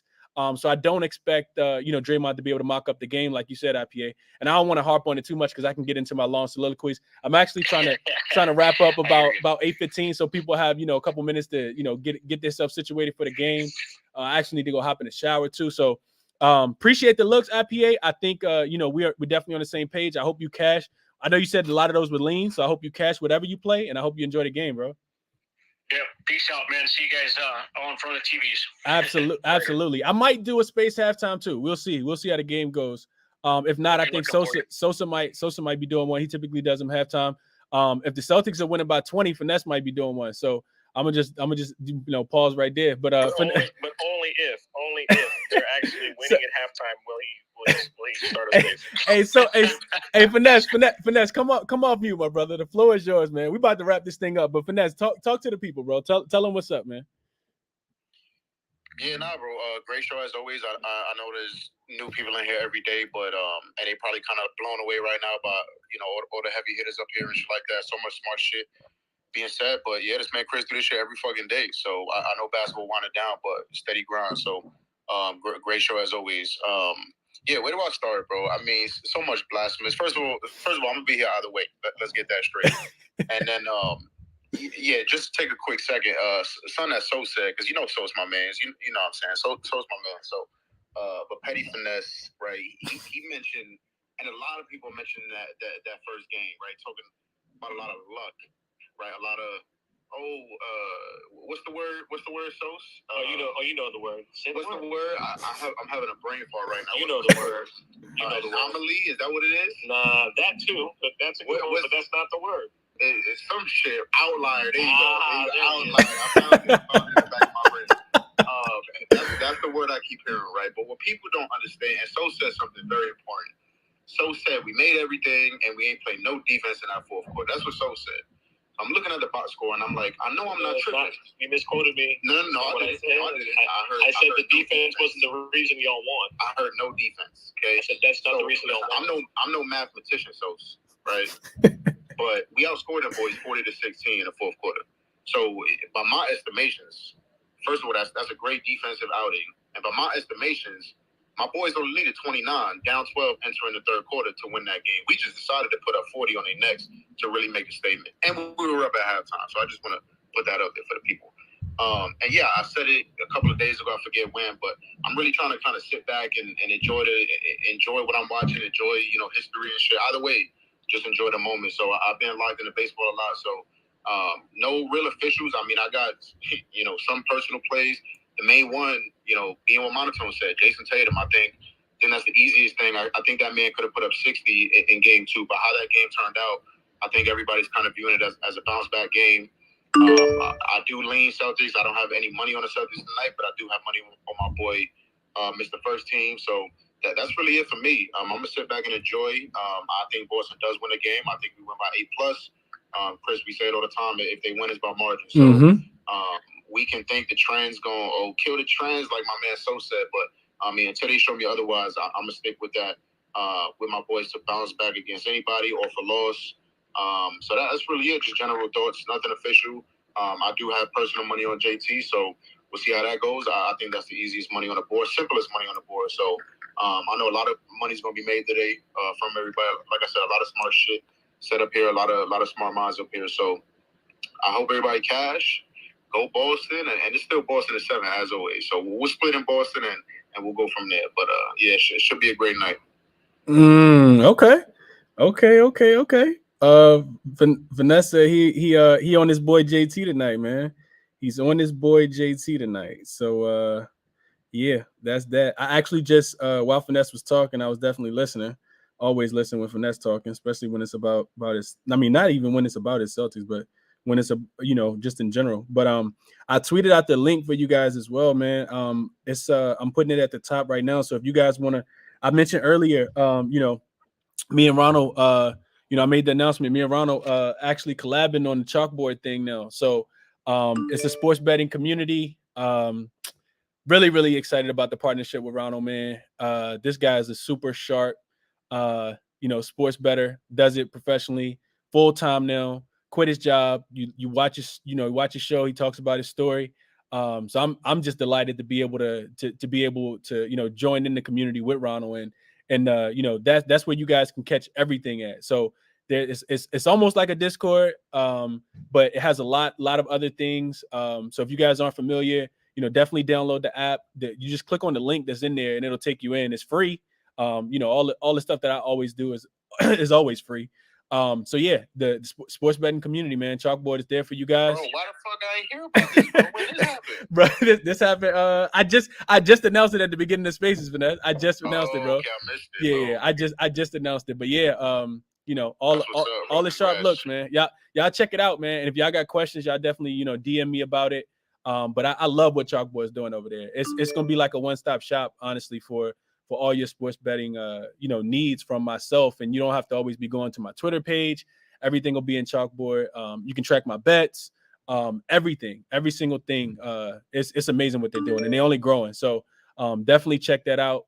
Just click on the link. Like I said, it's free. But to wrap it, let's see. Did I get to everybody? Let me get the Boogie real quick, because I do want to get off here about 8:15. I also want to give out my officials as well, because I haven't yet. But Boogie, I know you probably got something crazy, bro. Talk to the people real quick, Boogie. Hey, I'm gonna drop down real quick. Chris, Okay. I appreciate you. Hey, always, bro. Always. I hope you cash, okay? I'm out as well, dog. Appreciate you as always. Yes, sir, Sosa. Appreciate you, bro. Yes, monotone. Everyone up there, fun.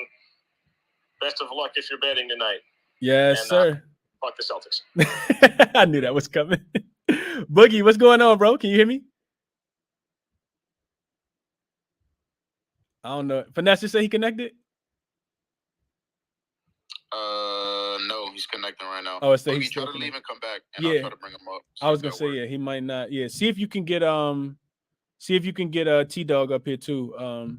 Finesse. I haven't. That might see if you can get him up here, because I can't. While he connecting, T-Dog, can you hear me? I can hear you. Yeah, what's up, bro? How you doing? I'm doing good. How y'all doing? Pretty good, man. Pretty good. You got a look? Yeah, I got a look. I got a couple for tonight, but I'm fading Clay. I don't think Clay has the speed or the athleticism post-injury to get by these young Boston defenders. So I'm not advising anybody to go after the Clay props over for anything. And then my other looks are, I think we're going to see a good night from Poole, and then also a good night from Big Al. So I'm looking out for those. I'm looking out for maybe some ladders or some parlays with those. Love it, bro. Was that it? That's it. Yeah. Thanks for calling me up. Yep. Yes, sir. Okay. Yeah, I know a lot of people on Clay and they think he's gonna bounce back. I was thinking the same thing in game 2, which is why I didn't take his under, and he absolutely did not bounce back. So So yeah, I can't talk you off of, fading Clay again, especially on the road. I know he can play good on the road, but yeah. For the people that's in the YouTube, I just tweeted the link for the chalkboard because somebody asked over there as well. So LJ, so the link is there, LJ.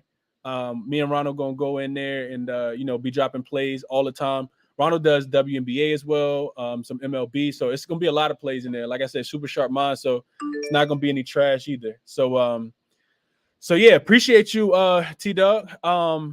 Boogie, can you hear me now? If you can hear me, bro, the floor is yours. You know they always trying to get me out there. They be trying to fuck with my shit. But first, I want to say, congrats to you, man. Big NBA players and shit in the space, man. You really on one.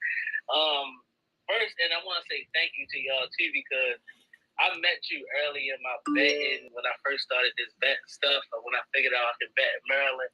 And like I was parlay, just trying to hit them big old FanDuel pictures I was saying. I'm just parlay crazy. But ever since y'all showed me straight betting, and I really, got better with my research, like, man, like this shit is crazy. Astronomical. I love it, Boogie. We can talk about that shit all night, bro. Oh my gosh, yo, like the feeling of like falling asleep and getting back on your book and seeing all these different plays hit.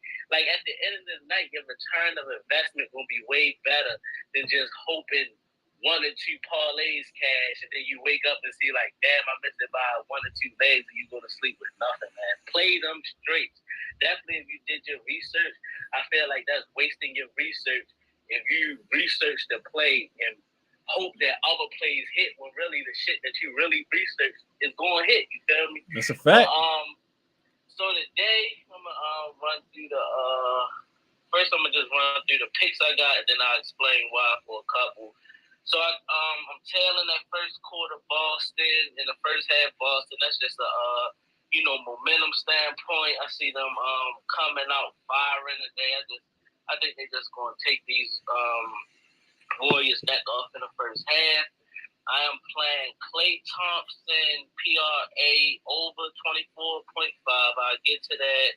I got Kavon Looney going to get one block. I played that straight. Draymond Green will have... Oh, no. That's a little farther. I can't see all that right now. I'll read that when I get to my pictures. Draymond Green will have under 21.5 PRA. Jason Tatum of the Boston Celtics will score 30 points. And I think that's it for that. And then I got a small little defensive parlay. I got Draymond is still, Looney is still, Clay is still, Marcus Smart is still, Andrew Wiggins is still. Just something I put together on a little defensive parlay tip. So I want to let y'all know that my conspiracy numbers for this game got the game. Like, this game could go either way. A lot of stuff is in Boston favor, and a couple of the numbers are Golden State favor too. So I definitely see the series going 2-2. So I'm gonna wait to see how this game goes to pick a side. 22 is a big number for Boston. Is a number that hit all the time. People don't know. When I say numbers, that's just the English language. If you break down every letter, put them in a number, you can do a forward or reverse. It really match up to a lot of things that happen in the world. Just a quick instance, the number 38 equals murder. So anytime you see like a rapper dying, pay attention to the numbers they put inside the news post. So today is the 159th day of the year. And guess who name equals 159? My man, Jason Tatum. His big number is 33. So I ain't hit the 33. I'm going to just take him for 30. Usually, definitely when the people align to the day of the year, man, they cash. That's how I've been cashing most of my baseball plays this week. I've been posting the ball. And sometimes I even post in my I post a number that I studied that got me the win. And I think I'm like 9-1 this week. And another number that I wanted to let y'all know. So, game 1, right? Game 1, the Celtics scored exactly 120 points, right? Now, 120. I had to look that up after the game. And the Celtics won. So the first name I seen is Kanye West. We all know Jaylen Brown just signed to Kanye West before the game. Another name I seen is the last name of Thompson, of course. And we also have Steve Kerr. What a coincidence. So that's just a little example of how some of this should be. So today we're just going to go with that Tatum. We're going to go with the PRA under for Draymond. I see him just getting in foul trouble. Everybody thinks he's going to get kicked out the game. I don't think that's going to happen. But I think Scott Boston ain't putting up with that shit this week. And if y'all don't know, the NBA, the same way we're talking about Draymond, before every game the refs get together. And the NBA send them clips. Sometimes these clips come from the team owners, or sometimes they come down from the NBA. But they get clips and they conversate and they talk about what calls was missed the prior game, and they focus more on them calls the next game. Trust me, y'all seen we talking about all that Draymond stuff. You don't think these experienced refs seen Draymond doing moving screens and come on, man. They just it's their job to make sure whoever needs to win, and that's what they out there to do. So y'all have a good game, and I wish y'all the best of luck. Absolutely. But we appreciate you, bro, as always, man. And I hope you cash them bets too. Vaughn, what you got, bro? And then DJ, I'm coming back to you too, and we're gonna wrap up. The game will be on. Hey, you still coming down Friday night? Yes, Vaughn. I'm glad you mentioned that. I mentioned that at the beginning of the space. If you a Boogie, I got to DM you too, bro, because I might be in DC in Maryland at the BetMGM for game 5 or game 6. Yeah. I'm thinking about making that trip either on Sunday or next Tuesday. Boogie, I'm about to get some free time, bro. So you gotta bring my man a chicken box with some Baltimore, you know, some Baltimore food up there. I got you. Word. I heard you say you was in Maryland, bro, and I know it's a BetMGM up there, and I was trying to get my boy to ride up there with me. So yeah, I'm probably going. I'll hit you in the DM about that later. But yeah, Vaughn, I'm glad you mentioned that, bro. For the people who missed it in the beginning, if you in the DMV area, I don't even care if you in Japan. If you want to come through, man, RVA, we gonna be you close to Richmond, Central Virginia. We're gonna be in Richmond for game 5. DM me.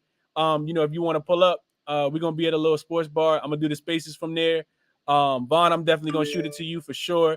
I'll shoot it to Coach as well. I know y'all gonna be there. But yeah, I had the t-shirts, man. We just gonna chop it up. Watch game 4.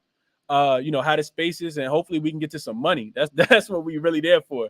But yeah, I think it's gonna be real interactive. We're gonna try to, I'm gonna try to plan some of these, definitely next year as well. As we continue to kind of keep growing the community for sure. So I'm glad you asked about that as well, Vaughn.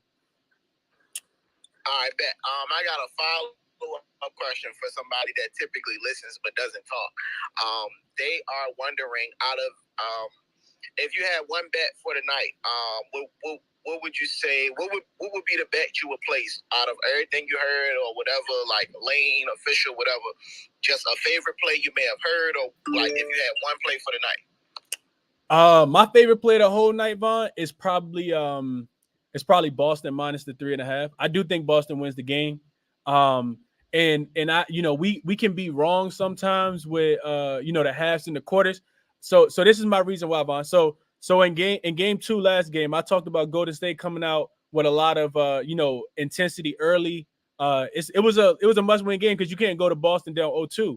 And I talked to people and told them to take the minus half a point for Golden State early.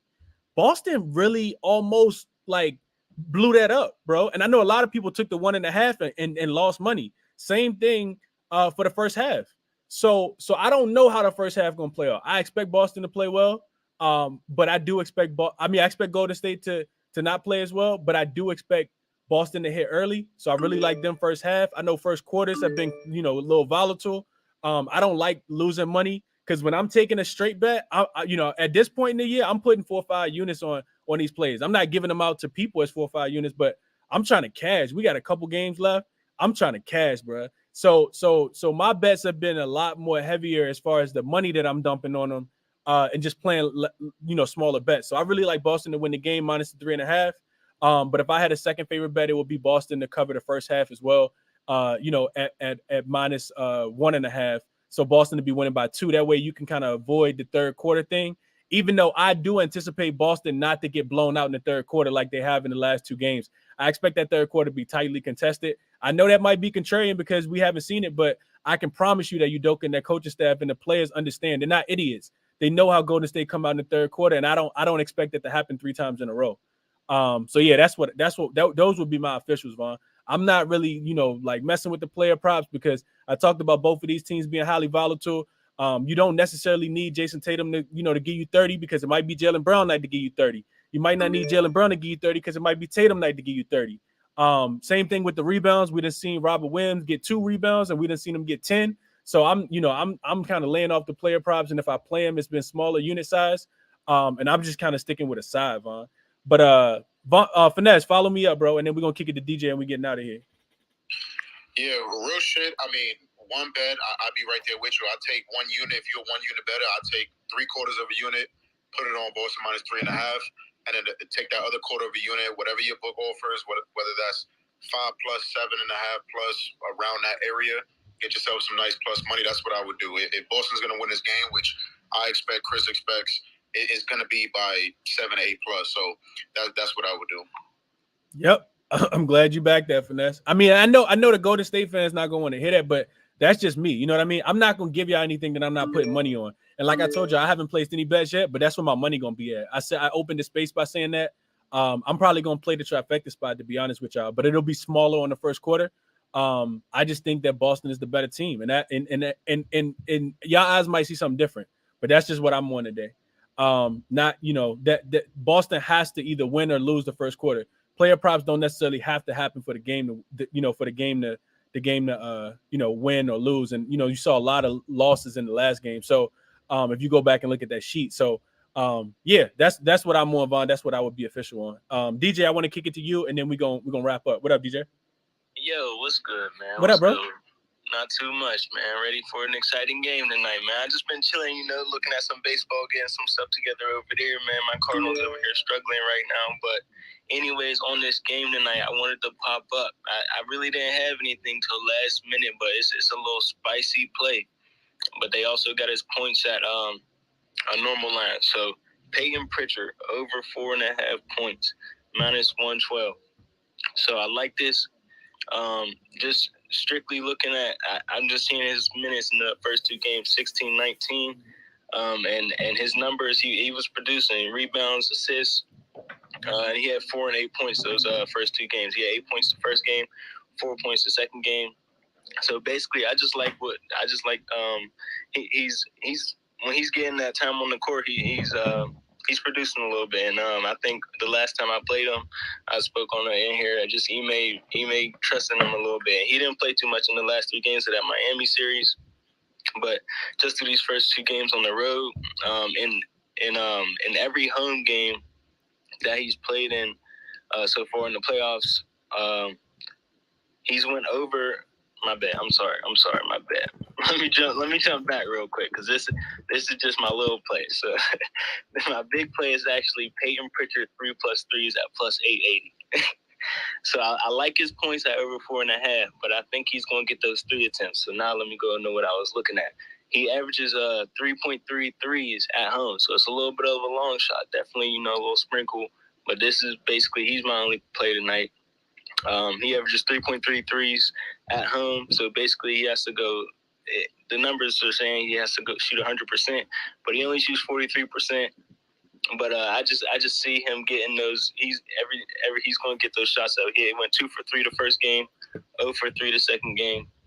So I'm not saying he's going to get perfect. I think he's going to get up 5 threes tonight, go 3 for 5, and that's the play I love tonight. Peyton Pritchard 3+3s plus 880. I guess you could put me down for his over 4.5 points, just for the people.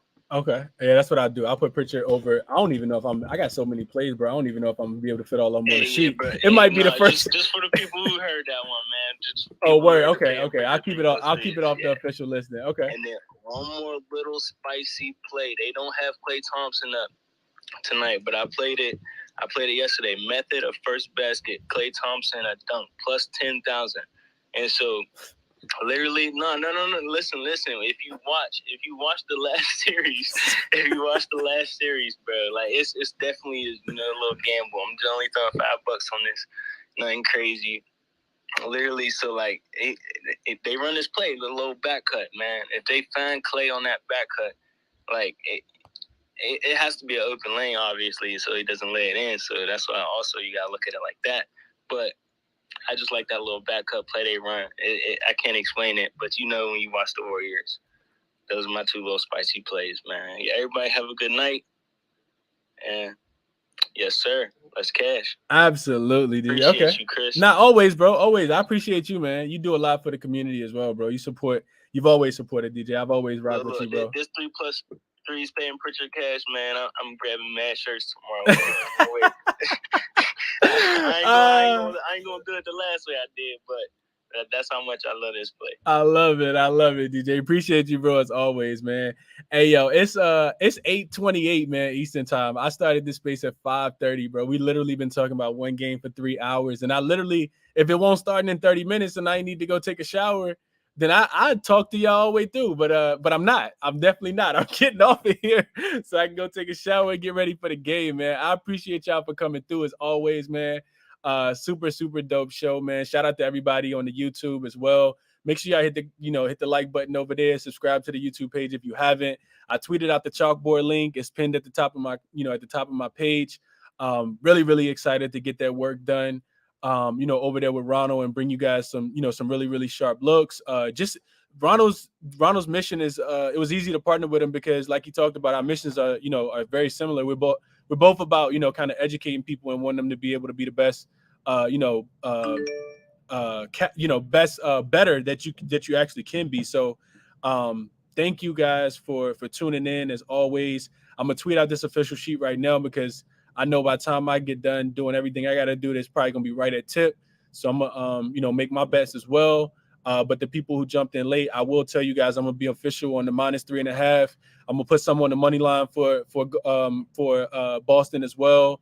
And I'm also playing the first half. I'm riding with Ronald. I'm riding with I think it was somebody else that was on that as well. I'm riding with Ronald though. A lot of the trends back Boston to be winning in the first quarter, in the first half. So I'm probably gonna sprinkle on the first quarter as well. But those will probably be my looks, man. If I had to play a player prop, it would be the opposite of what Boogie said. I know he's real big on Clay. I think Clay has a bounce back too, but it'll probably be next year. So that's what I'm thinking about Mr. Thompson. I just think that he's found the defense that can switch and kind of slow him down. I talked about it at the beginning, man. Game 1, I just expect Clay to continue to go under. I don't expect the open looks to come in Boston. I think he had a shot in game 2, maybe in game 4, but he had a bad game in game 1 and he talked about bouncing back and he shot 4 for 19 in the last game. So I just don't think it's going to come today. It could. Yeah, it definitely could. But I think we'll see a lot of Steph. Maybe it's getting dark in Virginia, so the pools are closed. I don't know about a pool party. But maybe somebody will come in and provide some more offense. I like the under in this game as well. I didn't play it because every time I touch a total, the opposite happens, but I could only look towards the under. I think Boston plays better defense at home. I think Golden State offense struggles on the road.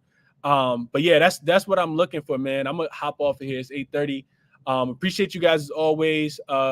We may do a Spaces live. Like I said, Sosa dropped, so I don't know if he's going to do one, but if I see something I really like, shout out to Sanaya. I see Sanaya in the chat. If I see something I really like at halftime, I'm definitely gonna hop on, and do a Spaces live. I might be on with Ronald Cobain, kind of going through the game, watching it, and talking through that, on his YouTube stream as well. We'll see how the game goes, but good luck on all your bets as always, man. I'm gonna tweet out this official sheet right now, and hopefully we get some cash. The goal is always to be profitable, man. I'm out. Appreciate y'all for coming through as always.